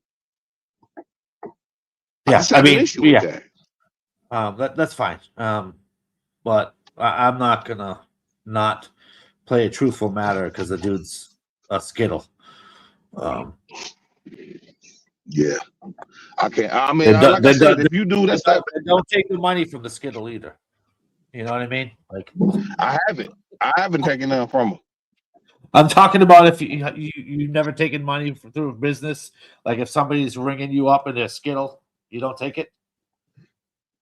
Come on. What do you mean? So ridiculous. I don't agree not with making his any lifestyle. sense. That I agree with. No. We was talking about news. You talking about which one are we talking about? Are we talking about business? Or are we talking about news? Well, why is business different than news? Because this is a profit. I'm not profiting by listening to them. Okay. Anyways, I don't want to go down this route because it's. Anyways, I want to stick to the matter at hand. You guys don't want to listen to him. That's your business. It's fine. I don't know the guy. That's the first time I've ever seen him. So, but anyways, yeah. I've been knowing about Mark. He used to be on that dude Turk show, the Young Turks. He used to be part of that. Yeah, that's fine. Yeah, it ain't that I don't know nothing about him. I'm not just saying it. No, that's fine. I don't want to go down that route because we're basically exposing how if you say that one is a bigot for using ICE, then you might as well say the rest are bigots, and that's the point that I'm trying to get across. We heard it from the horse's mouth from multiple. Obama. I'm at a delivery, so yeah, Obama deported way more people than Trump has. He also admitted that the children will be kicked out. We saw that Kamala Harris said to not even come here. We saw that Bill Clinton said the same thing. It's the same thing over and over again. Every president runs on it, and that's what happens. And they always blame the administration after the fact because it's easy to point the finger at somebody else versus how can we come up with a solution to fix the problem. And I've noticed that with politics. Most of them don't want to come up with a solution. They want to come up with a finger pointing game and how this person's terrible. And it's a smear campaign constantly. So I wanted you guys to see that ICE is a legal organization. Their job is to work inside of the interior of the United States, not the border. That's the Border Patrol that works the border. And constitutionally, it's to protect the citizens of the United States from these things. So that's a constitutional, accurate office. They're doing their job. Are there some that act out of pocket? Of course. You can say that about anything. There's church people that act out of pocket. Does it make the church wrong? No, it doesn't. There's mechanics that aren't that are shysters. Does it make mechanics a bad thing? No. You got to really go case by case. So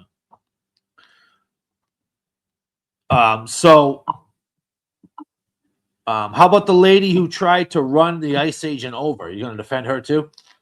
I mean, come on. Where do we stop here? Stop listening to the rhetoric. Stop with the rhetoric. Obama said that look at the conditions that Obama left the children in. I'm just showing you the hypocrisy. is very hypocritical to call one a bigot, not the rest. It's very hypocritical. So that's all I'm pointing out. So then you might as well call Obama a bigot, because we showed the videos where Obama, out his own mouth. Let's hear Obama again. Let's hear Obama again. There's nothing wrong with having borders and things being done legally. Nothing wrong with that. Look at the situation at hand and how much came over, and we have someone, trying to make an attempt to remedy it. Is he doing it perfectly? No, but at least he's trying. And if you're here illegally, the word illegal is in it. So I mean, I don't know what else you want me to say. Illegal is illegal. You don't have a right here. You don't have rights. You don't. According to the law, you don't have rights. Just as we were discussing earlier, if you go to prison, you don't have rights. And you're a citizen here, and you lose your rights. How much more for an illegal immigrant? I mean, what are we doing? You can have your disagreement. That's fine. You don't have to agree with me, but facts are facts, so you can hear from the horse's mouth. The system's still broken. And to truly deal with this issue, Congress needs to act. And that moment is now. This week, the Senate will consider a common sense, bipartisan bill that is the best chance we've had in years to fix our broken immigration system. It will build on what we've done and continue to strengthen our borders. It will make sure that businesses and workers are all playing by the same set of rules. And it includes tough penalties for those who don't. It's fair for middle-class families by making sure that those who are brought into the system pay their fair share in taxes and for services. And it's fair for those who try to immigrate legally by stopping those who try to skip the line. It's the right thing to do. Now, this bill isn't perfect. It's a compromise. And going forward, nobody's going to get everything that they want. Not Democrats, not Republicans, not me. But this is a bill that's largely consistent with the principles that I and the people on this stage have laid out for common sense reform. First of all, if passed, this bill would be the biggest commitment to border security in our nation's history. It would put another $6.5 billion on top of what we're already spending towards stronger, smarter security along our borders. It would increase criminal penalties against smugglers and traffickers. It would finally give every employer a reliable way to check that every person they're hiring is here legally. And would hold employers more accountable if they knowingly hire undocumented workers. So it strengthens border security, but also enforcement within our borders. I know there's a lot of talk right now about border security, so let me repeat. Today, illegal crossings are near their lowest level in decades. And if passed, the Senate bill, as currently written and is hitting the floor, would put in place the toughest border enforcement plan that America has ever seen. So nobody's taking border enforcement lightly. So that's one.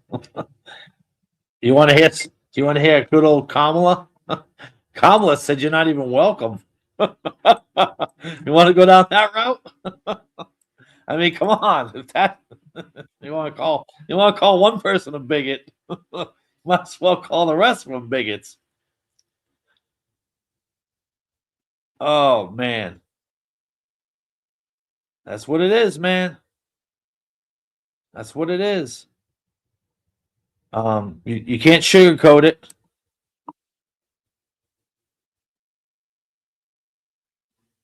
Let's hear Kamala. We'll hear Kamala too. So, do your research. Do your research. I want to be clear to folks in this region who are thinking about making that dangerous trek They all the United was for this stuff. border. This is what people failing to not understand. come. They was all for this. Do not come. The United States will continue to enforce our laws and secure our border. There are legal methods by which migration can and should occur. But we, as one of our priorities, will discourage illegal migration. And I believe if you come to our border, you will be turned back. Yeah, you hear that? Right out the horse's mouth. Checks. We got receipts for those checks.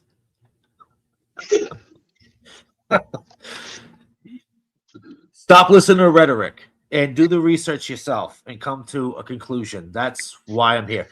That's why I'm doing what I'm doing with this, because there's too much rhetoric pointing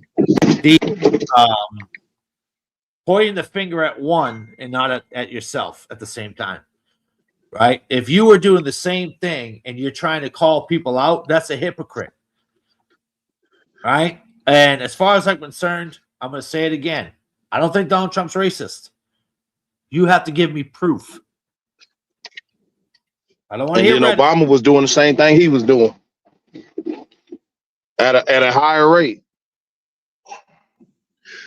But see, that's the thing that people don't talk about, right? And that's why I have an issue when people say, Brother German, when people say, he's deporting all minorities. So what? Obama was doing it too. Correct. And Obama wasn't the only one. It was presidents before Obama that did it. They've been talking about president border. has deported people. They've been talking about border control since long before presidents. Yeah, this ain't nothing new. It's and then they're trying to introduce it like they talk about it like it's something that just started happening.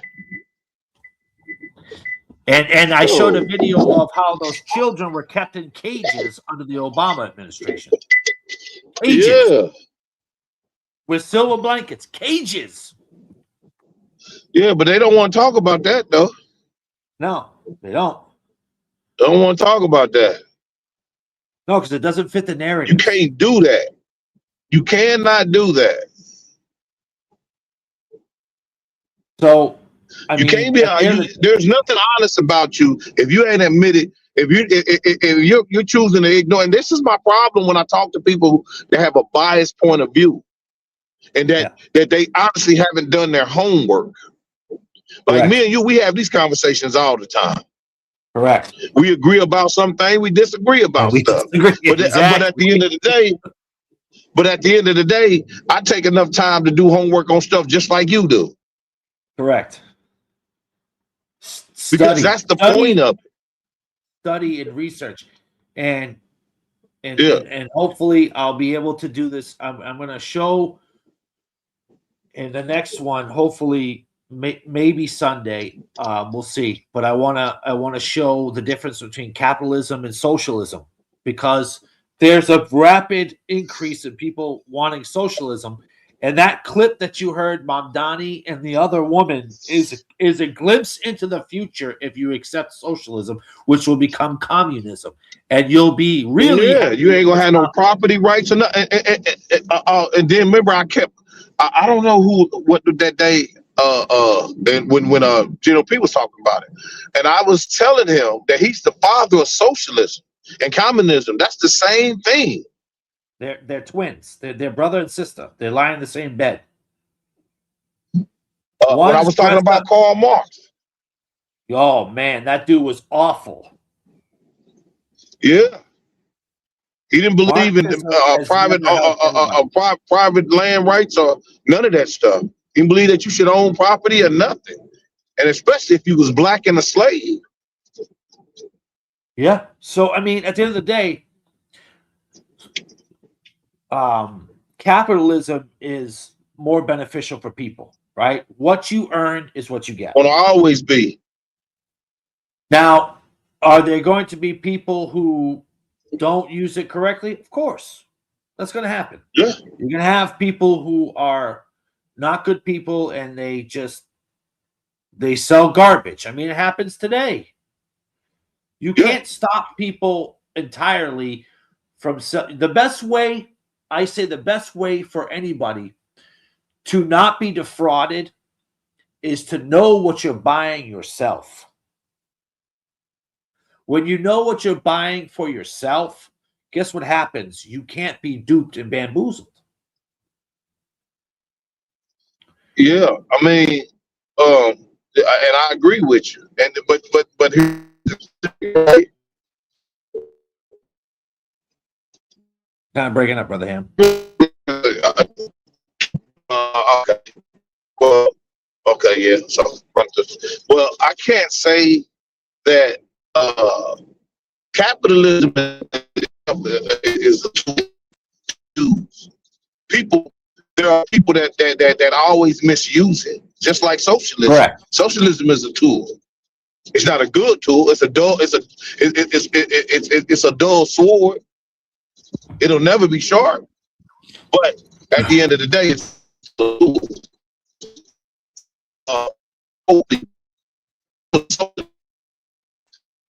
The best way. I know people heard this statement before.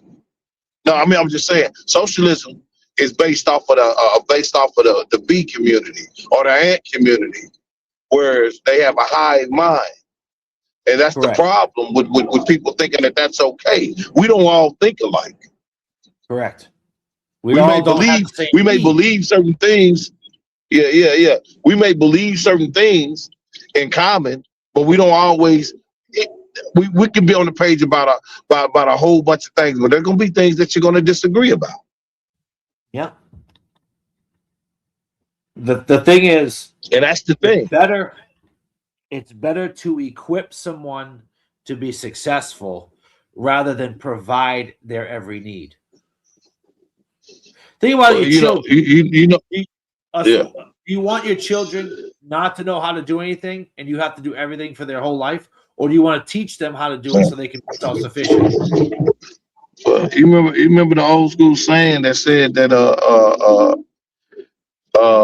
if you teach a man to fish, he'll live forever. But if you give him fish, he won't survive. Correct. So back to the, and it's funny that they stole that from the Bible too. Back to the immigration. Immigration is set in place because each individual country is responsible for its people. The United States government is responsible for the United States people. That's it. No, they're not. That's meaning no, they're not. They're only there to protect them, and that's it. Yeah, yeah. There. Well, the government is for people that are actually capitalists, not for socialists. Correct. And I'll say it like this: your status, your status decides on how much you earn, right? And Correct. Capitalism is the same thing that Bible even speaks of, that if you don't work, you don't eat. Correct. That's what it's that's the way that you have to look at capitalism. A lot of times people don't like to look at it like that, but go ahead. Brother Ham, look at it this way, right? Let me ask you a question. Is the work of a doctor the same as a work for somebody who flips burgers? Yes. No, I mean, is it the same as in complexity? Difficult? No. So who do you think should be paid I thought you were just talking about the work aspect, but I was going to say, but yeah, be paid more? The doctor. But that's not right. That's wrong. Why should he be paid more? I'll tell you why he should be paid more. It's because not as many people could do that, and it takes a higher skill and education to do it. Not only that, he invested in it, and he invested it in himself. His in own order time to be and able money to do it. Yeah. So you're telling somebody we go back to capitalism. You go back to capitalism every time. Yeah, that's what I'm saying. But I'm just saying, you can go back. It's going to go back to capitalism every time. Correct. If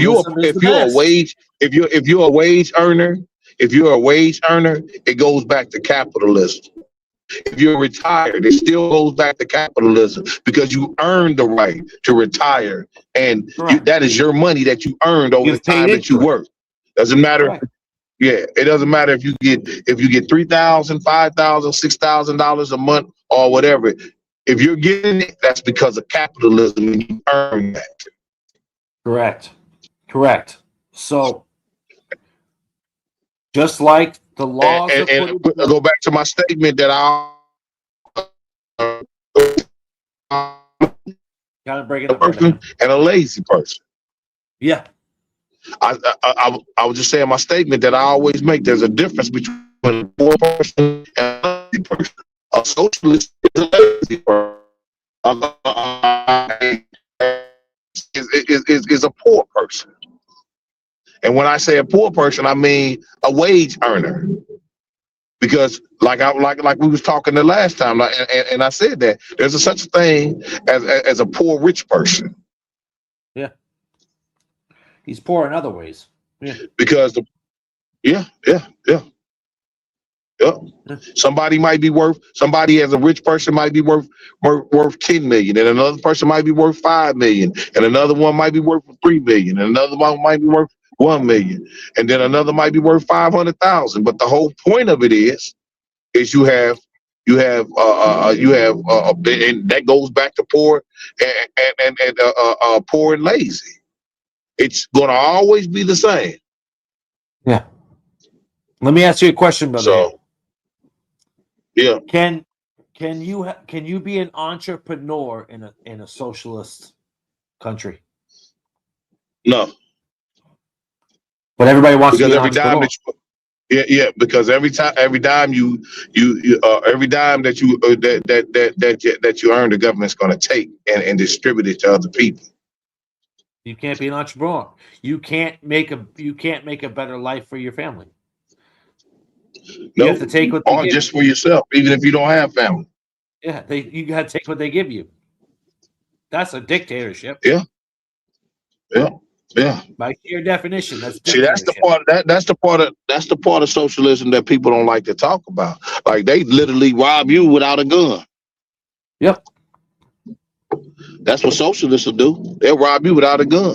You see they voted Socialism has never worked because you had a you see they voted Mandami in because the reason why they voted him is because it's a bunch of lazy people that voted him in. Lazy. Yeah. Non-productive people in society.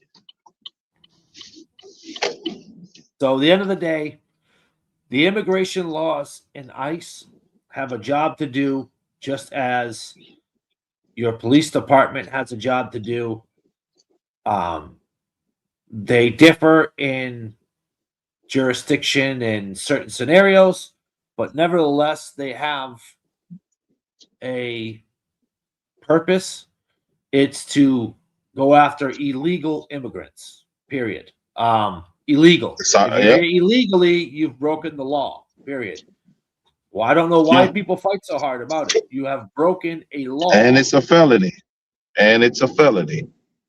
So if you have a felony, on the other hand, can you own a gun in the United States with a felony? Not for 20 years after your charges. And sometimes it may be longer. You should have that right, Ham. They should never be able to take that from you, brother Ham. No way. All right. Yeah. That's my point. If you break it down to the same laws in certain scenarios for a felony apply the same for people who live here, why is it fair to let illegal immigrants have different laws than citizens, better laws for them than citizens who live here and pay into the system? Yeah. You are rewarding criminality. Yeah. It's like you allowed your kids now to dictate what the laws are and what's right and what's wrong. And that's exactly what's done happened. You got grown kids trying to enforce laws and trying to tell you what's right and what's wrong. Grown kids. There was a video I saw where there was an immigrant during Biden's administration who was thanking Biden for not enforcing the laws because he can just keep coming over here. Yeah, I remember that. That's crazy. I think I found it. No, that's a socialist for you. So the point that, in case anybody hasn't noticed, the point I'm trying to drive home is ICE is not racist. The law of immigration is not racist. It's not bigotry. It's not any of that. Are there some that apply it wrongfully? Yes. But you can't equate that to the majority. That's bearing false witness. That's it. False witness. By saying every ICE agent in ICE is racist. When you say ICE is racist, that's like saying white people are racist. No, all white people are not racist. Are there some? Of course. And there's some racist black people. And there's some racist brown people. But you can't call them as a whole racist. To call the country racist is a lie. Yeah, I agree, Drago. I agree. He should have did it 2 weeks ago. Hold on, Jeremy. I'm about to stop. Yeah. So with that being said, I am going to end this off. I hope you take the information, research it yourself. Don't just take my word for it. But you heard from the horse's mouth multiple facts from the mouth of other presidents and people who are running for president. Even good old, I'm going to leave you with one more with good old Chucky Schumer. Well, we did play that one. Good old Chucky Schumer and Hillary Clinton going against illegal immigration, then calling Trump a horrible person for deporting people. Do the research. Look into yourself. Don't take my word for it. Fact check it, as they say. Fact check it. Anytime you have a nickname deporter in chief, yeah, you be deporting a lot of people, and that was Obama's nickname that was given to him by immigrants. Deporter in chief. So let that sink in. Let it sink in.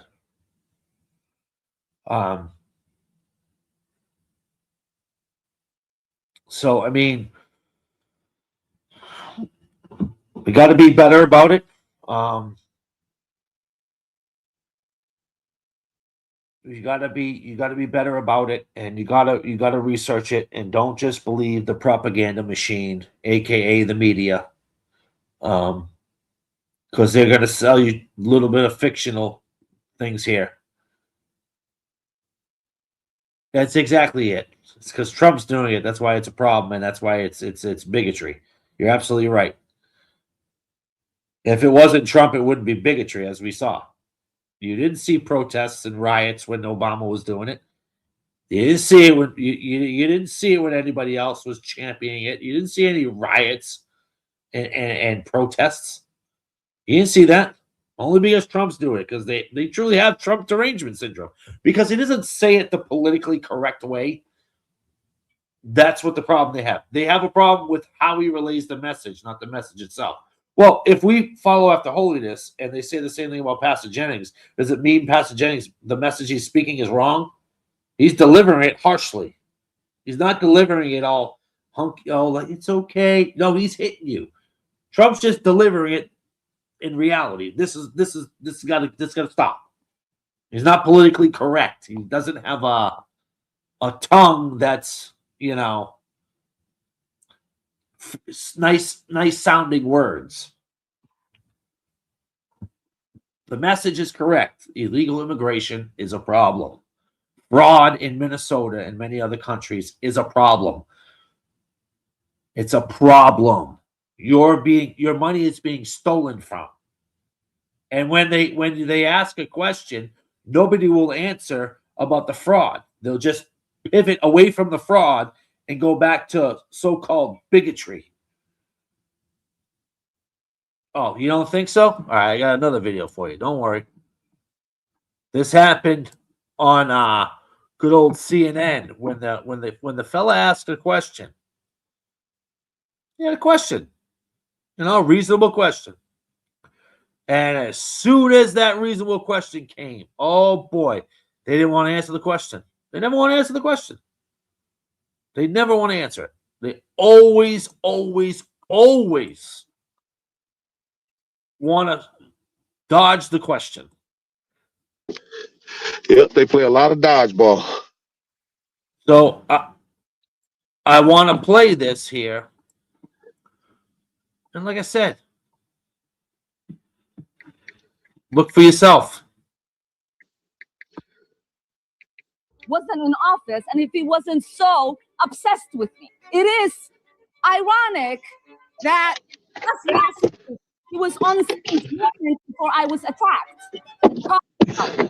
And then when asked about my attack, he said, I don't think about her.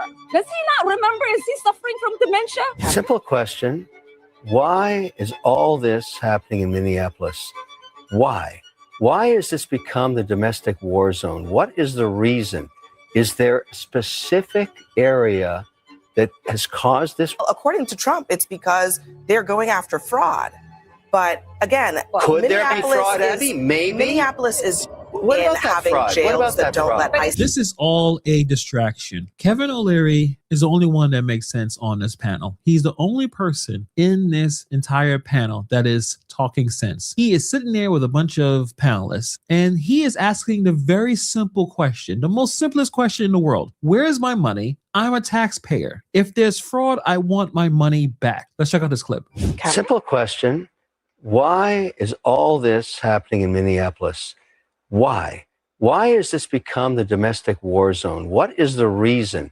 Is there a specific area that has caused this? Why? Because I think that's really the question. On a bipartisan basis, why is that not a reasonable question? Let me just ask you. Why let me this just answer. place? Let me offer some possibilities. Minneapolis is a city of fewer than 500,000. Simple question. Why is all simple question. Why is all this happening in Minneapolis? Why? Why has this become the domestic war zone? What is the reason? Is there a specific area that has caused this? Why? Because I think that's really the question. On a bipartisan basis, why is that not a reasonable question? Let me just ask you. Why let me this just answer. place? Let me offer some possibilities. Minneapolis is a city of fewer than 500,000 people. The Trump administration decided to send 3,000 federal officers to that one city. Why did they which is more than they have sent anywhere why else, did they including send them? Chicago of 3 million, Los Angeles. Why? Anywhere. Why? Well, according to Trump, it's because they're going after fraud. But again, could there be Minneapolis fraud, is- Abby? Maybe. Minneapolis is not unique. What in about that having fraud? jails What about that that don't fraud? let But ICE in, but they but if are you're going to go unique after in fraud, having you send thousands of fraud federal officers on the investigators. ground. That is the only Well, part why don't about we this just that talk is about unique. fraud for a minute? But it's not fraud, Kevin. Like, that is BS. What is so it? he's saying A fraud. lot of money missing. A lot of money missing. Use these unless it's Taxpayers are asking. They're sending them. He is targeting Minnesota because he keeps claiming he won it. He has not, and they are already trying to sow I think you're discord. deflecting in the issue I'm not of the deflecting, money 'cause what that's we're talking missing. about is a congresswoman who got attacked tonight. You know what I So like you're about deflecting. fraud? It's So binary. let me just answer your question. Congresswoman Ilhan Omar was attacked tonight. That is the actual issue. What does that have to do with fraud? Understandably, that's not the topic that we're talking about. Oh, You're I'm talking about fraud right now. Okay, well, right now you're listening. No, I'm asking about fraud. How many times they try to change the subject, how many times they try to deflect. You watch how they bring up everything except the actual fraud. And that's the problem. He's asking a straightforward question. What is going on with all this fraud? What is happening here? And all we're doing is fighting and going back and forth, talking about ICE and immigration. And this is something that I think a lot of the most powerful people in Minnesota who ran this administration, this is what they want to talk about. They want to talk about everything else except about the potential $9 billion missing from the Minnesota taxpayers. What about if you're not left to right? You're just a taxpayer like me, a lowly taxpayer, and I'd like to investigate fraud. I want my money back if it was stolen from me. Is that okay or is that not okay? Listen, that I want my money back. Well, hold on. I mean, look, Kevin, the fraud is being has been investigated, is Why aren't we being talking about that? investigated. People are being prosecuted. The DOJ could be talking about that, but what they decided to do instead was send immigration officials into Minnesota, presumptively because they thought that the fraud was coming only from foreigners, when most of the Somalis who they were I targeting. don't care are where it's coming from. I want my money back. So, Right, but what I get she it. is saying I get is it. that But the point nothing is, they are doing, none of nothing this they have has done to do with is fraud. helping you get your money back. I Also, represent taxpayers, and I want my money back. Then if you represent taxpayers, then tell the And by the way, president let that me you just- should let me just circle back. that he's spending a ton of money Okay. to terrorize. Let me circle back with Jim on this one city. thing.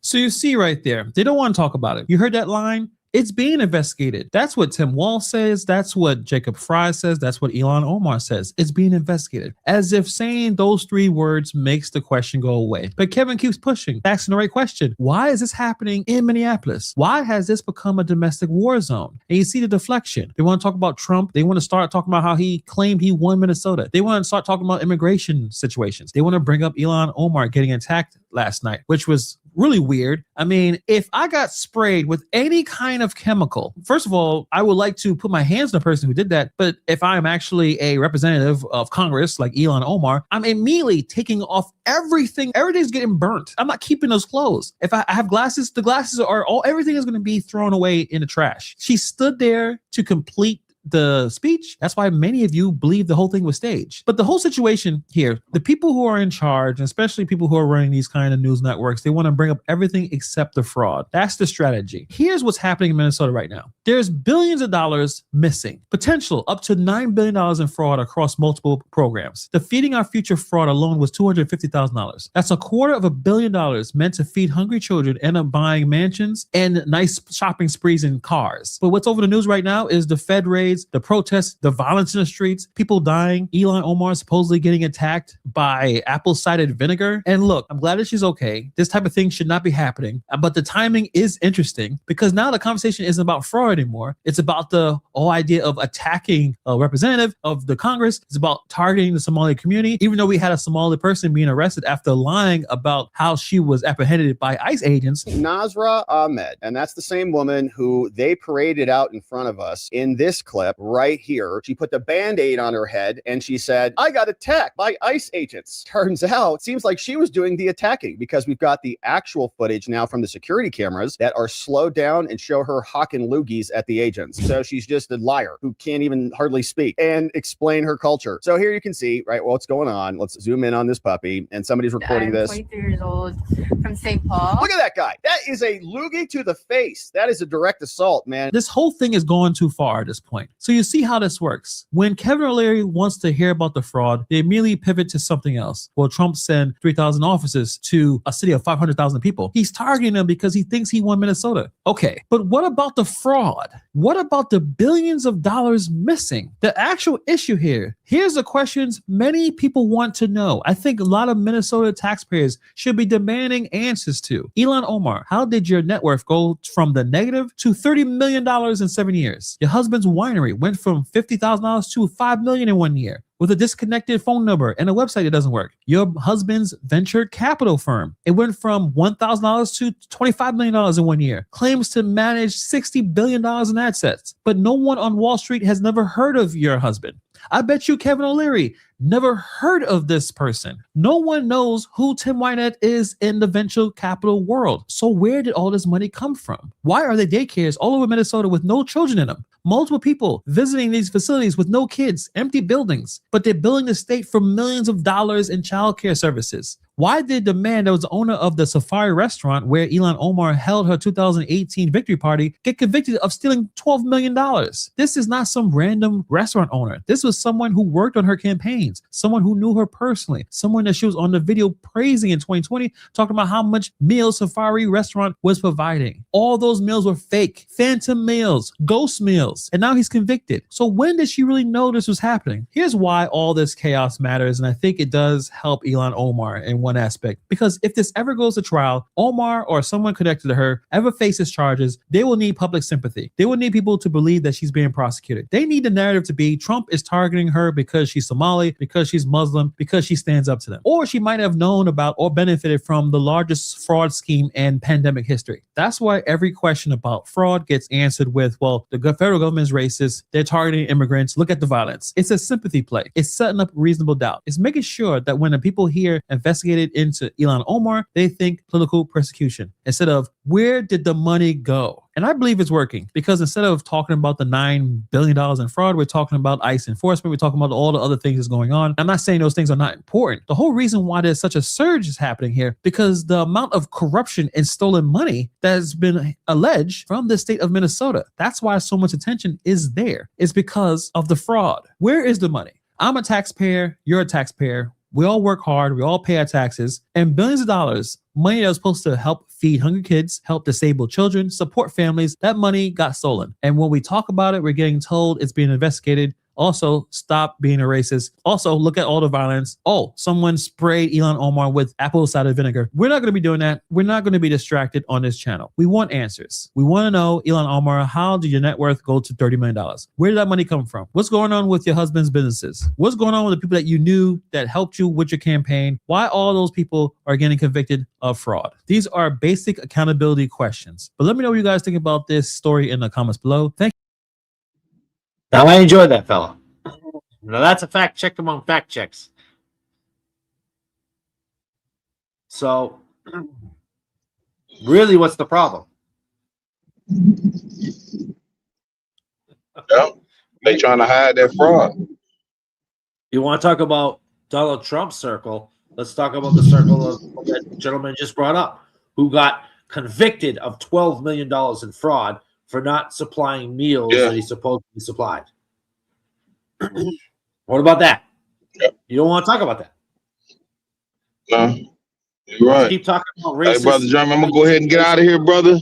I know you about to finish up, sir. So, yeah. All right. So God bless you, brother. I'll probably talk to you tomorrow. All right. All right, brother. Okay. Peace. God bless everybody in the chat. So you're absolutely right, Brother Uso. That's why they don't want the DOJ, the Doge to be doing anything, because they're going to get caught. That's what they do. Race bait all the time. I'm so tired of the race bait. It gets old. Come up with something new. Quite frankly, anybody who is quick to forget about the fraud and just jump on ICE and say that they're racist, but yet you saw video footage of that woman who supposedly got beaten lied. She pulled a Jesse Smollett. We forget about him too? She pulled a Jesse Smollett. I got beat by ICE with this Band-Aid on. Then the video shows she spit on an ICE member. Just like the fellow that one of the ladies said is one you would take home to your mother. Come to find out he spit on the ICE agent. Then he ended up kicking the rear. Then he ended up kicking the lights off of the back of the truck. Really? So this is what we're doing? We're just gonna lie to paint a narrative, and then the video comes out and it shows it. Like, come on, what are we doing, people? Anybody who is believing that ICE is racist and all this I question your intelligence. I really do. Because all the evidence is in front of you, yet you're too lazy to look at it. Because you want to know why? I've come to the conclusion that the people who are hell-bent on racist narratives all the time hate other people. They hate other people, so they project their hatred onto others. It's 2026. How much racism is really going on? I mean, come on. Really? Systemic racism gets thrown out there. The system doesn't let the black people and the brown people survive. I've never seen a nation that was systemic racist that has billionaire black people and millionaire black people. Make that make sense. Greetings, Leo. Peace and blessings. So stop letting them play on your emotions and look into it. Check it. The racism is nowhere near what it was. Let's be real. Not even remotely close. That's a fact. That's not an opinion. That's a fact. Is there still racism? Yeah. Look at the Hebrew Israelites. That's racism in itself. That's far larger than KKK, right, as of right now. So let's pump the brakes here. Nation of Islam. There's another one. White people are the devil. Come on, really? You really want to play that card? The Klan has been crushed into submission for decades. Greetings, Michael. Greetings. Yes, sir. It's been a while. I'm glad I got to catch you on, my brother. Yes, sir. How have you been? Busy but good. I really can't complain. I Good. really can't. Good. I'm glad to hear it. I've been iced in here, no pun intended or anything, but here in West Virginia, we got probably about 5 inches of ice on the ground.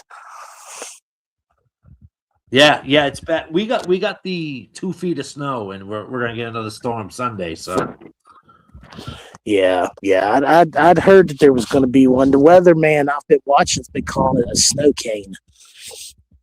yeah, I don't know. I don't understand the new term, but I think I heard that too. Yeah, it's weird. Well, yeah, they have to come up with new terms when stuff happens they don't understand. Correct. But no, I'm glad that you're doing this topic because really since the 60s it's been escalating, like the division. But politics has been the biggest division so far inside the body of Christ and the church and stuff. Mm-hmm. We don't we don't worship Joe Biden or Donald Trump or anybody. So everybody that's picking a side and saying that the other side is evil, and you can't be a Christian if you this or that, that's your opinion, but that's not true because there's people that voted for Joe Biden that I'm sure are Christians and, God has his hand on them. I'm sure there's people that voted for Trump, George Bush. It don't matter because, at the end of the day, this is a kingdom of men. And so there is no such thing as perfection. Kingdoms of the earth can't be perfect. And like you was just saying, I tried to explain this, I believe, to Gino P. because Gino P. was talking about the immigration laws being racist. Yeah. And I was telling him that, yes, I know that racism does exist and that there is racist people out there. But we've made leaps and bounds, over the years. And the further we get away from where we were, in the 50s, 60s and all that, then the further we get into we don't discriminate. If this country is as racist as everybody says it is, why is there a anti-discrimination, code for jobs that says they can't discriminate based on sex, religion, creed, so it's just absurd. It is. It's they want to hold on to it for dear life. And it's becoming excuses now, right? It's no longer accountability for one's actions. It's an excuse and a plot to destroy somebody, right? If you've noticed, they smear and try to destroy one's character nonstop.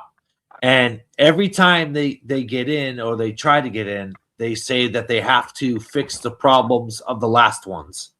It's always the person before them's fault. Always. But if they realized it's been decades upon decades of misusing funds, misusing the United States taxpayer, and this here is another function of how they misuse the taxes to fund illegal immigrants and how people are stealing. And at the end of the day, fraud is theft. you're stealing from somebody else. Every taxpayer that pays taxes that go to these subsidies, you are essentially stealing from them. So when did stealing become acceptable? When did but if somebody goes in there to try to punish them, they're racist or some sort of narrative replaced, instead of saying, well, this person stole such and such amount of money, they need to be held accountable by the law. Well, you've been seeing the prelude to this in like California and other places where people raid and break into businesses and steal everything, and hardly anybody's ever prosecuted for it. So, you know, for a while, and I'm not racist, but you got to think right now, the number one genre of music in the world is rap music, right? Correct. Well, you know, rap music is all about sleep with this person's spouse, sleep with 15 people, sell dope, shoot somebody, steal from somebody. And, you know, those artists that make that music, they talk about black culture like Lil Wayne and stuff. But whatever happened, and I'm not saying that Marvin Gaye's any better because I never knew the man, but whatever happened to black culture, like with Marvin Gaye and, you know, James Brown and, you know, people that made music. I mean, you know, but the music wasn't. Yes, exactly. You know, whatever happened to like soulful singing and all that stuff, but it's became poetry about murder. Yeah, that's a very valid point, because they have destroyed their mind. They have destroyed their mind, and they accept pollution for cleanliness, and cleanliness is pollution.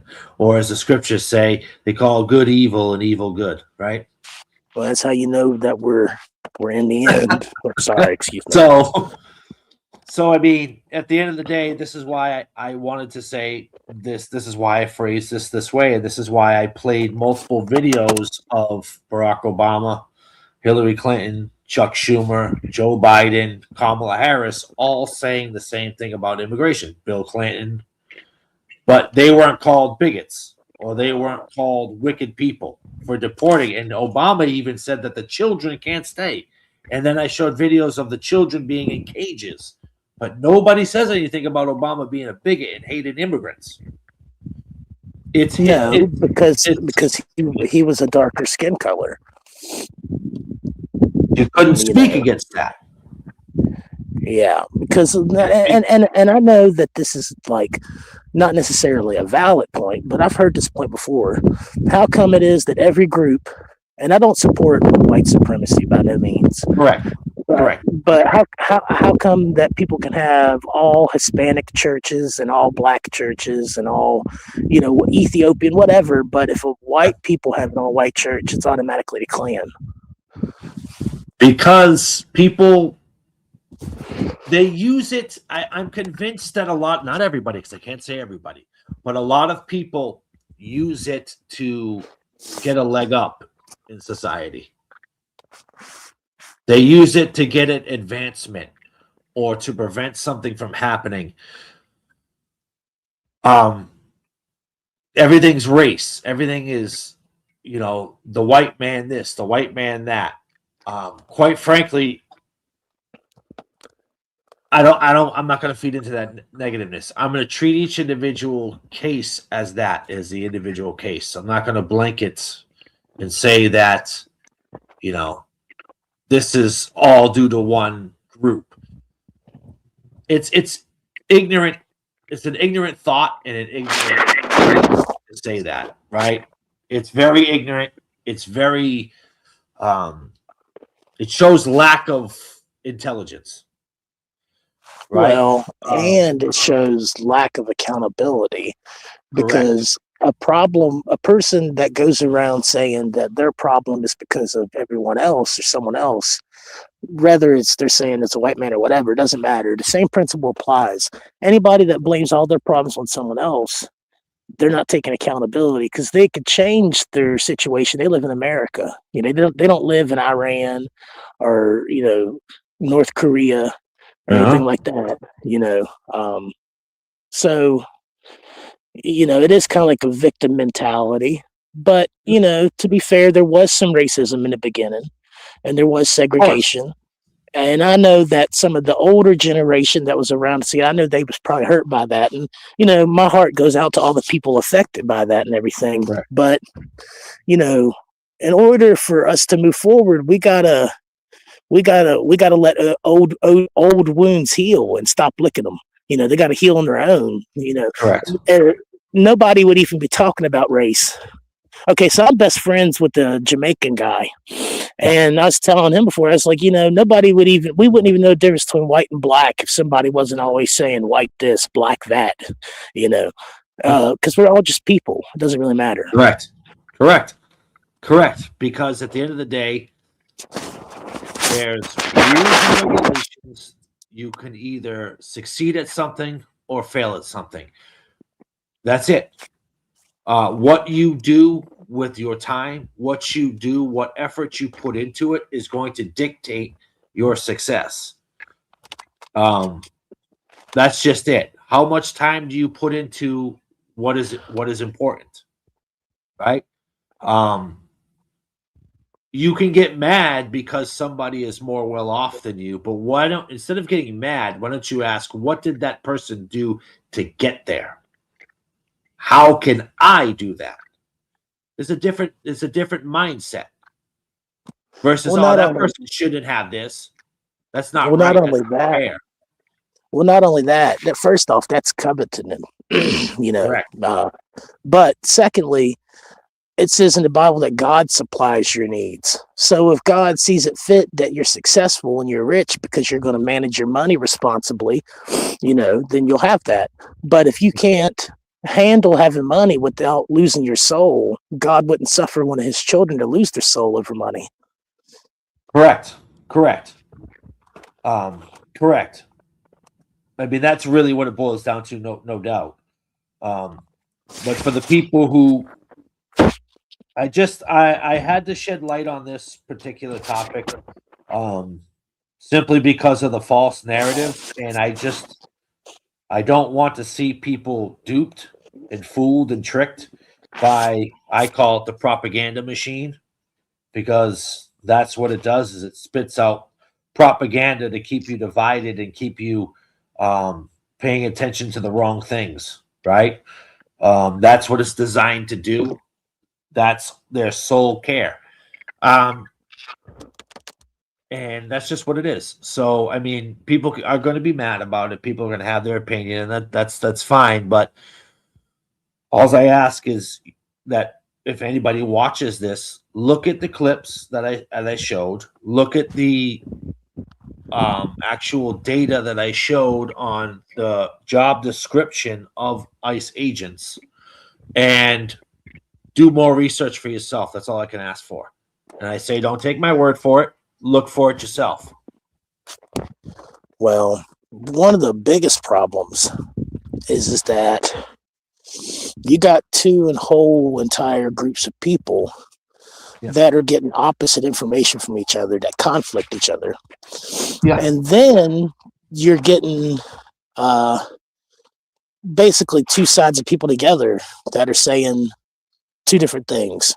One side is saying, I want justice and I want it now. Okay. Yep. The other side is saying, get rid of all of them, kill all of them, not necessarily maybe as direct, but I've ran across the guy, because I like to listen to everybody, because I like to, get a broad picture. So I listen to, a guy that is like pro-Iranian, and he doesn't really like the West and all this stuff, and he's like basically a hardcore Muslim. And I listen to like conservatives, and I listen to leftists and whatever. But anyway, there's this guy, and he's in New York, and he's becoming kind of popular, I guess. But he calls anybody that voted conservative, he's like, you're all inferior, toothless, inbred hicks, and you're subhuman, and and that's very bad language to be putting out online. And I know that person feels passionate about that, but to just hurl out accusations, for anybody. Correct.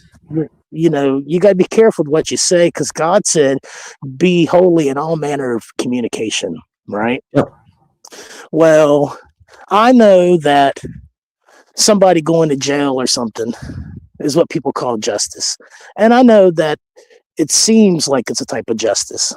But really, when people screaming, I want justice, what they're really saying is I want revenge, or I want them to pay for what they did. But really, at the end of the day, God is going to give them what's fair no matter what they receive now. So it's not like somebody going to jail is necessarily revenge. Now, don't get me wrong. I'm not saying it's a bad thing if somebody does go to jail, because some people you got to separate from the general public to keep the general public safe. I understand that. But, to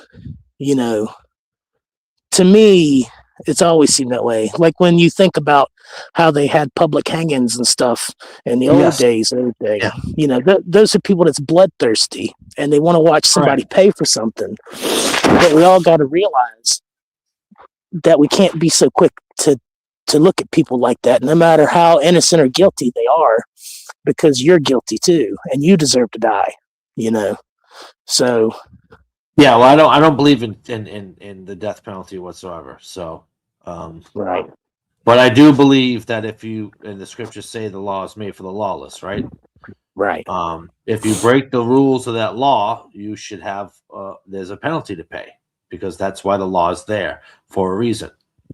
It's not there to be intentionally hurtful to one specific group. It's there to each.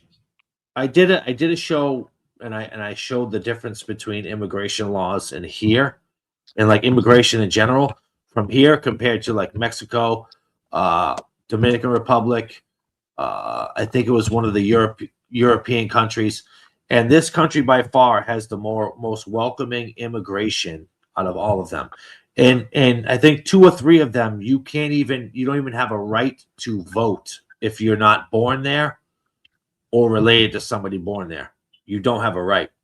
You don't have a right to choose anything. Well,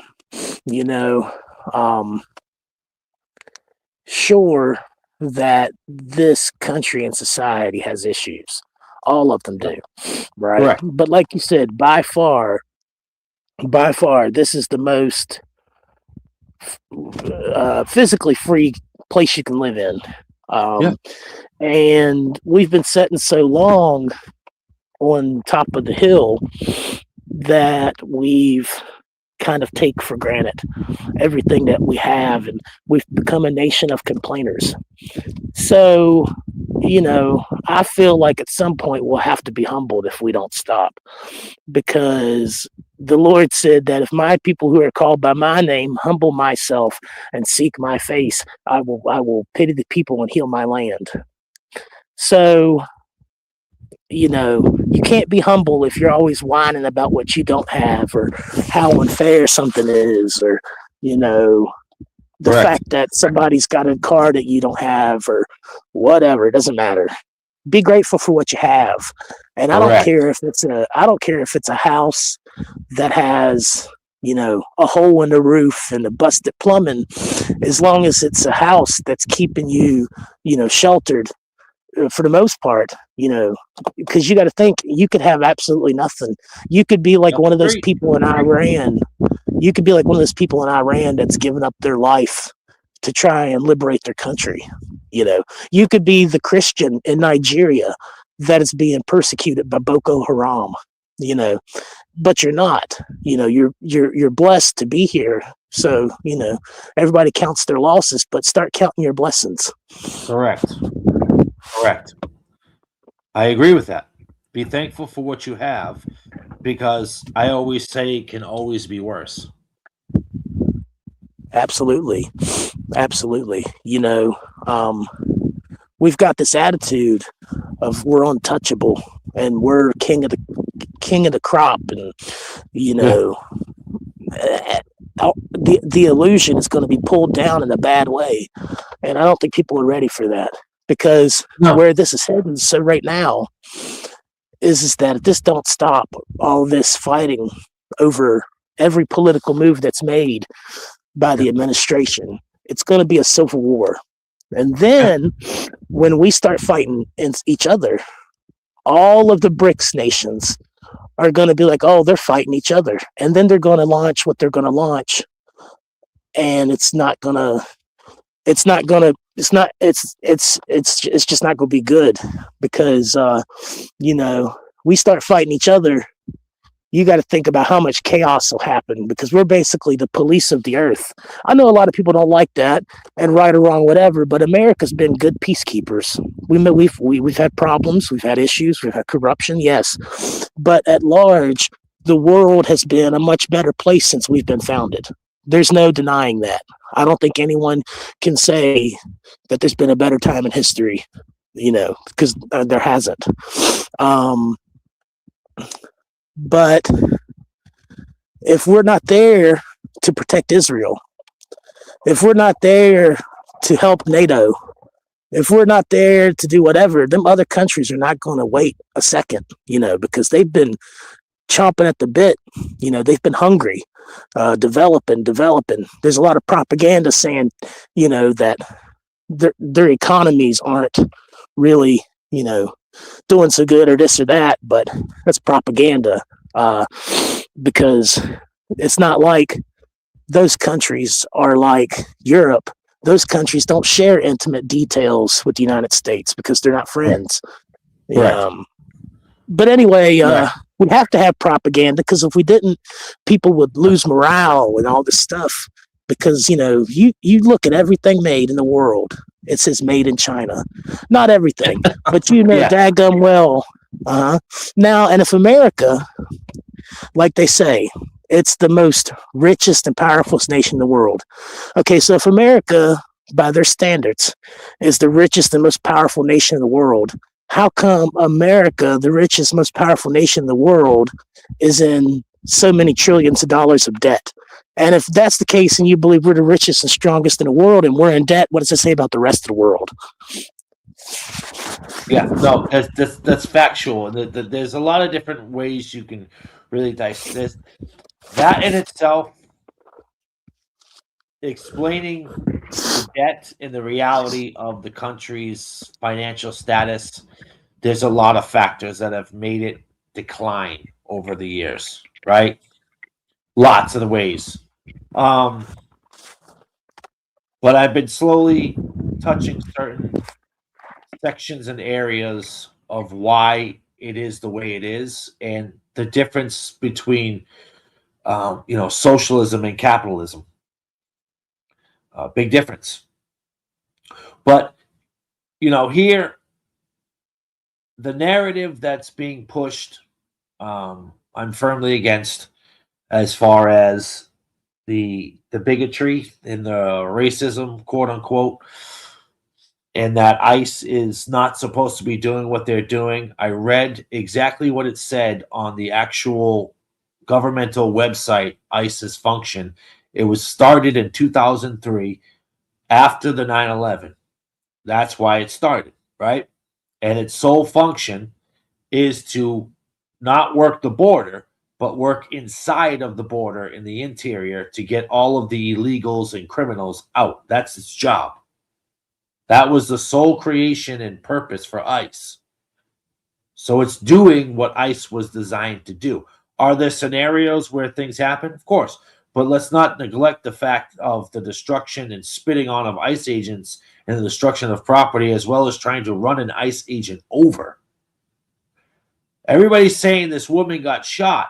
She tried to run somebody over. Let that sink in. The video showed her trying to run an agent over. She was not innocent. And even if she was just trying to flee and did it unintentionally and not on purpose, that still would make her not innocent because she was trying to flee because they were trying to get her out because, technically, if they're going around raiding places for, people that are here illegally, then you out there honking your horn and blowing whistles and stuff is interfering with what they're doing. You know, it's an obstruction. Obstruction of justice. Correct.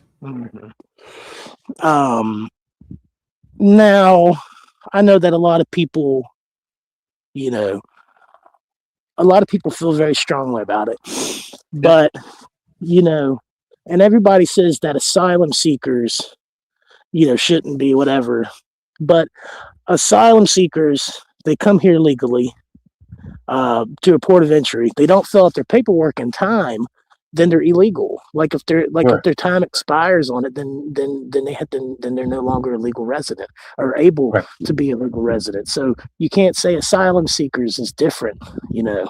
And if you want to talk about refugees, the definition of a refugee is a person that goes to the nearest neighboring country, you know. So you know. Yeah, so that's what I'm trying to do is educate people on the actuality of it versus the rhetoric that's being pushed. Because I've researched this stuff, moreover. The laws are not racist. The laws, you know, there's a gentleman named Thomas Sowell. I don't know if you know him, but he says facts are not racist. Facts are just facts. Yes, right. A fact is indiscriminatory. Correct. So when we stop looking at the facts, that's where we get all this nonsense from. But the problem is what facts you choose to believe, because that's the issue. Two different people are getting two different sets of facts and believing them wholeheartedly. Well, correct. So if you look at, if you do due diligence and you actually research it, you will know the facts, and you can put it together, right? You can take information and put it together, and that's what I'm trying to do with this channel. Is a lot of people want to touch topics but don't know the ins and outs and the details of the topic, if that makes sense. No, it does. So I kind of want to take the areas that I know and tackle those areas. And which is why I showed, like I said, the literal writing of what ICE's job is. It's to take not only criminals, it's to take anyone that's here illegally inside and get them out. That's literally their job. Well, as you know, that sometimes people have died in ICE custody, right? Yeah. Okay, but what a lot of people don't realize, because they say, "Oh, they're just targeting brown people and stuff," right? Wrong, because a couple of months ago, a Canadian citizen was here illegally, and he died in ICE custody, and he was a white guy. So, you know, Doesn't fit the narrative, Michael. You know it. You know why. Well, the problem is that most of the people that here illegally are darker colored, because more people, you know, try to sneak in from areas that are more, you know, like for instance, when we was talking about it last time, I think I was talking to GNP, he's asking me how come Haiti and Jamaica and all these places have like a harder time getting in and stuff. And he said like South Africa and stuff. And he was saying that it was all strictly based on race. And I was telling him, I said, no, I mean, there might be some racism there because there is some racist people. But for the most part, what they do is they look at the overall like violent background statistic. Okay, so people from Jamaica, that's a violent country. Haiti's a violent country. South Africa, you take your pick, Dominican Republic of Congo, wherever, it's all violent countries, because there's a lot of warlords and it's war torn. And you know, my heart goes out for those people. But to say that they don't let people in from, you know, all them other countries, but they let Europeans in and all this stuff, you know, is strictly racism isn't right. Because in Europe, until they had their migration crisis that they've had, the crime and the way people lived really wasn't like that of your average person, let's say in Somalia. So yeah, so the thing is these rules are set in place because the United States government is supposed to take care of the United States government and the United States people. Now, the one of the videos that I showed, one of the politicians from one of the Central American countries, because this was during the Obama administration, because of the status of the children and how they were in the cages and whatnot. They said that America needs to do a better job. The audacity of another country that your people are fleeing because they can't live a good life, you're going to criticize someone who's trying to help them. Don't you think you should do more to help your country? It goes back to what we were just talking about, what you just mentioned about pointing the finger at somebody else. Well, they wouldn't be fleeing your country if you were doing a better job. Absolutely. Absolutely. You know, you think about just the not even civil or social liberties we have, but also the clean environment we have, the environmental regulational laws we have, the pollution laws we have. And I know everybody says, oh, you know, all America wants to do is drill and pollute. But we've actually come a long way since the 1960s in our energy technology, and it's not nowhere near as polluteful as people think. But all of these things, whether it's race, pollution, billionaires, you know, fascists, whatever, that's all talking points. And I hate to sound political, but that's all talking points of what you would call the left. Yeah. You know, and that's the problem, is that if you're a believer in Jesus Christ, you should never expect anyone to uphold everything about God perfectly. Whether it's Donald Trump or Nicolas Maduro, whoever, it doesn't matter. Whatever country you're in, God allowed that person to be in leadership. Your best thing to do is just to pray for that person. When Daniel was in the kingdom of Babylon and Nebuchadnezzar was told, it might not have been Nebuchadnezzar, I'm sorry, you got to apologize, but basically the king was told to make a golden altar, and that when the music played, everybody worship and fall and pray to it and stuff, right? Okay, Daniel wasn't out on the street saying, oh, king, your laws are terrible garbage, I hate you, I wish you die. He just prayed in silent, and then when the time came, he faced the repercussion for his law, for breaking the law, that, you know, would put the law above God. And he went into the furnace, okay? Yeah. But he came out fine. And so the moral of the story is that don't hate your own leadership. It doesn't matter how terrible necessarily your leadership is. Like even Ayatollah Ali Khamenei, you know, that man needs prayers. I'm not saying that he can be saved or that he can't, because I can't judge that. I just know that you're not supposed to speak ill or evil of any man. That's what the Bible says. And so, you know, because that's what the devil does, right? When Job was, the story of Job is Satan came with the sons of God, and he was the accuser of the brethren, because he just, you know, casted accusations, right? So that's basically what it is like, you know, you hate the leadership of Iran and you're saying, you know, you're a death cult, I wish you were dead and all this stuff. But listen to your own language you're saying. You know, I know that people can be oppressive, and I know that people can be evil, but it don't do no good to call something for what it is. That's called redundancy. You know, I walk down the street and somebody says, oh, hey, you're white.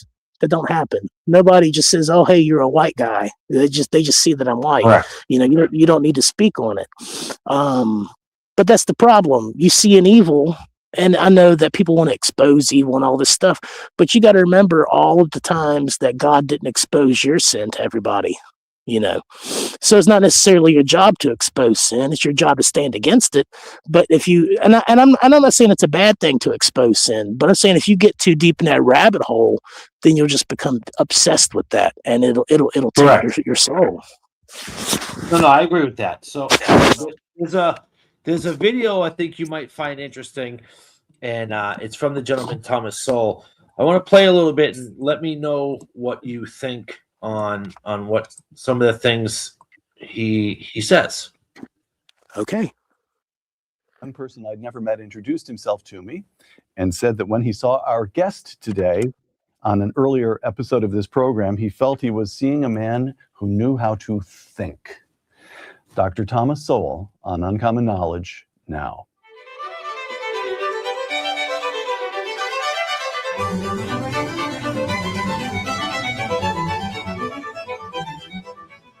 Welcome to Uncommon Knowledge. I'm Peter Robinson. Thomas Sowell has studied and taught economics, intellectual history, and social policy at institutions that include Cornell, Brandeis, UCLA, and Amherst.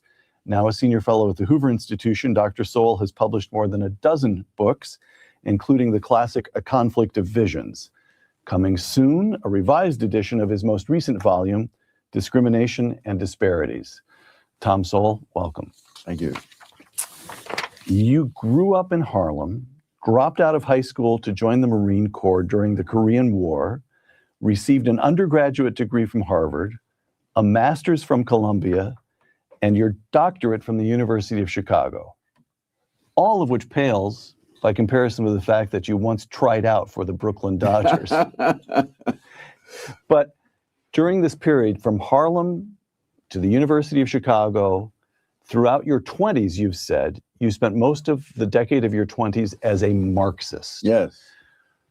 Why? What was the attraction?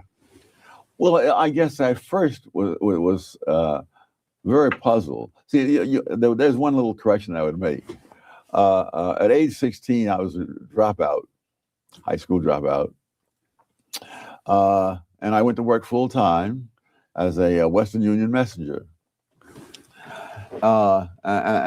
Delivering telegrams. Delivering telegrams. We better say that because there will be a generation that won't know what Western Union was. But go ahead. Yeah, that's true too. Right. And so I worked in the area of Manhattan called the Chelsea district, which is around 23rd Street, 9th Avenue. And at the end of the day, I had several ways of getting back home. The easiest and fastest way was with a subway, which was a nickel in those days. When I was feeling flush, I might go for a bus for a dime. And then when I was really getting reckless, I would take the Fifth Avenue bus, which was the elite of the buses, was 15 cents. And so I would walk over to Fifth Avenue, take that bus, and it would take me up through all the glamorous parts of Fifth Avenue, past the Empire State Building, past the great stores and things of that sort.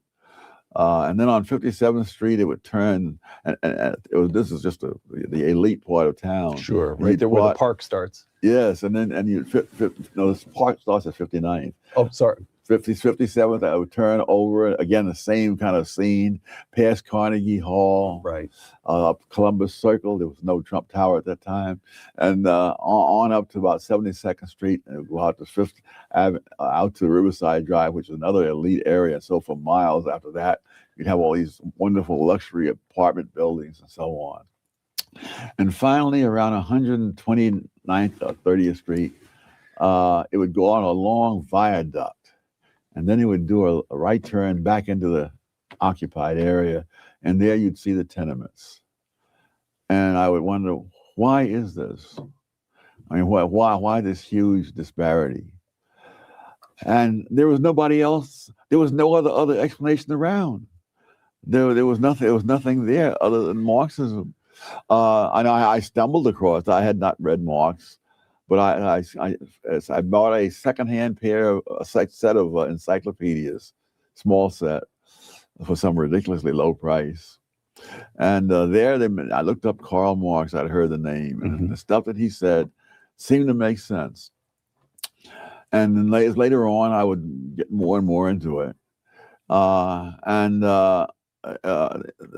argument was that the rich had gotten rich by taking from the poor. Right. And well, that was one explanation. But what is interesting, there was no other explanation out there really, and that's true largely in our colleges, universities today. But so by the time you went to Harvard undergrad, you drop out at the age of 16, and you start reading Marx in your late teens. No, I start reading Marx, yes, 1949, at age 19. Age 19, and then you were in the Marine Corps for couple of years. What was it? 2-3 years? 2 years. It was actually one year, 11 months, and 5 days. But who's counting? All right. So by the time you went to Harvard, you had already become intellectually engaged with Marxism. Yes. And remained, and Harvard didn't talk you out of it. And the study of economics at Harvard didn't talk you out of it, nor did getting a master's at Columbia, nor did getting a doctorate at Chicago dissuade you from Marxism. Is that, and you studied with Milton Friedman of all people. How could you have sat in Milton Friedman's classroom and remained a Marxist? Some people are just stubborn. But what really changed me was not the University of Chicago. It was my first job working in a professional capacity for the government. I was a summer intern. This is after Chicago? Or no, while I was still a graduate student. Got it. And so during the summer vacation, I worked in the U.S. Department of Labor, and I began to realize, from a number of things, that the government is not simply the personification of the general will, like Rousseau or others. The government is an institute. The government institutions have their own institutional interests. One involved the minimum wage law. I was a big supporter of that. But I also knew that there was an argument that minimum wage laws simply price low wage workers out of a job. Mm-hmm. And my first assignment was dealt with minimum wages in Puerto Rico. And as I looked at the numbers, I would see as they would jack up the minimum wages, the number of jobs would go down and so forth. But there were two explanations. One was that of the economists, that you price the people out of a job. And the other was that there were hurricanes that had come to Puerto Rico, you see, during the sugar harvesting.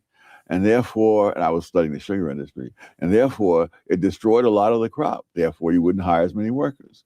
Now, in Chicago, I'd been taught that if there are two different theories, there should be some empirical evidence and principle that could distinguish what would happen under one theory from what would happen under the other. Right. And so I wrestled with that for most of the summer.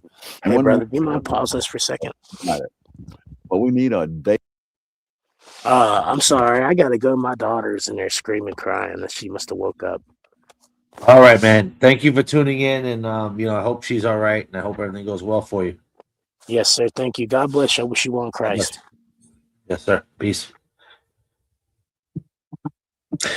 So I'll leave this for another time for the other show, but I thought I wanted to drop a little bit of it. We'll pick it up maybe. Until the next time, Lord willing. I hope you all have a wonderful evening. I hope you just consider what was said and do your own research and think for yourself. Don't let me or anybody else tell you how to think. Just think and research it yourself and see if what you've been told is right or what you've been told is wrong. And until the next time, Lord willing, peace be unto you.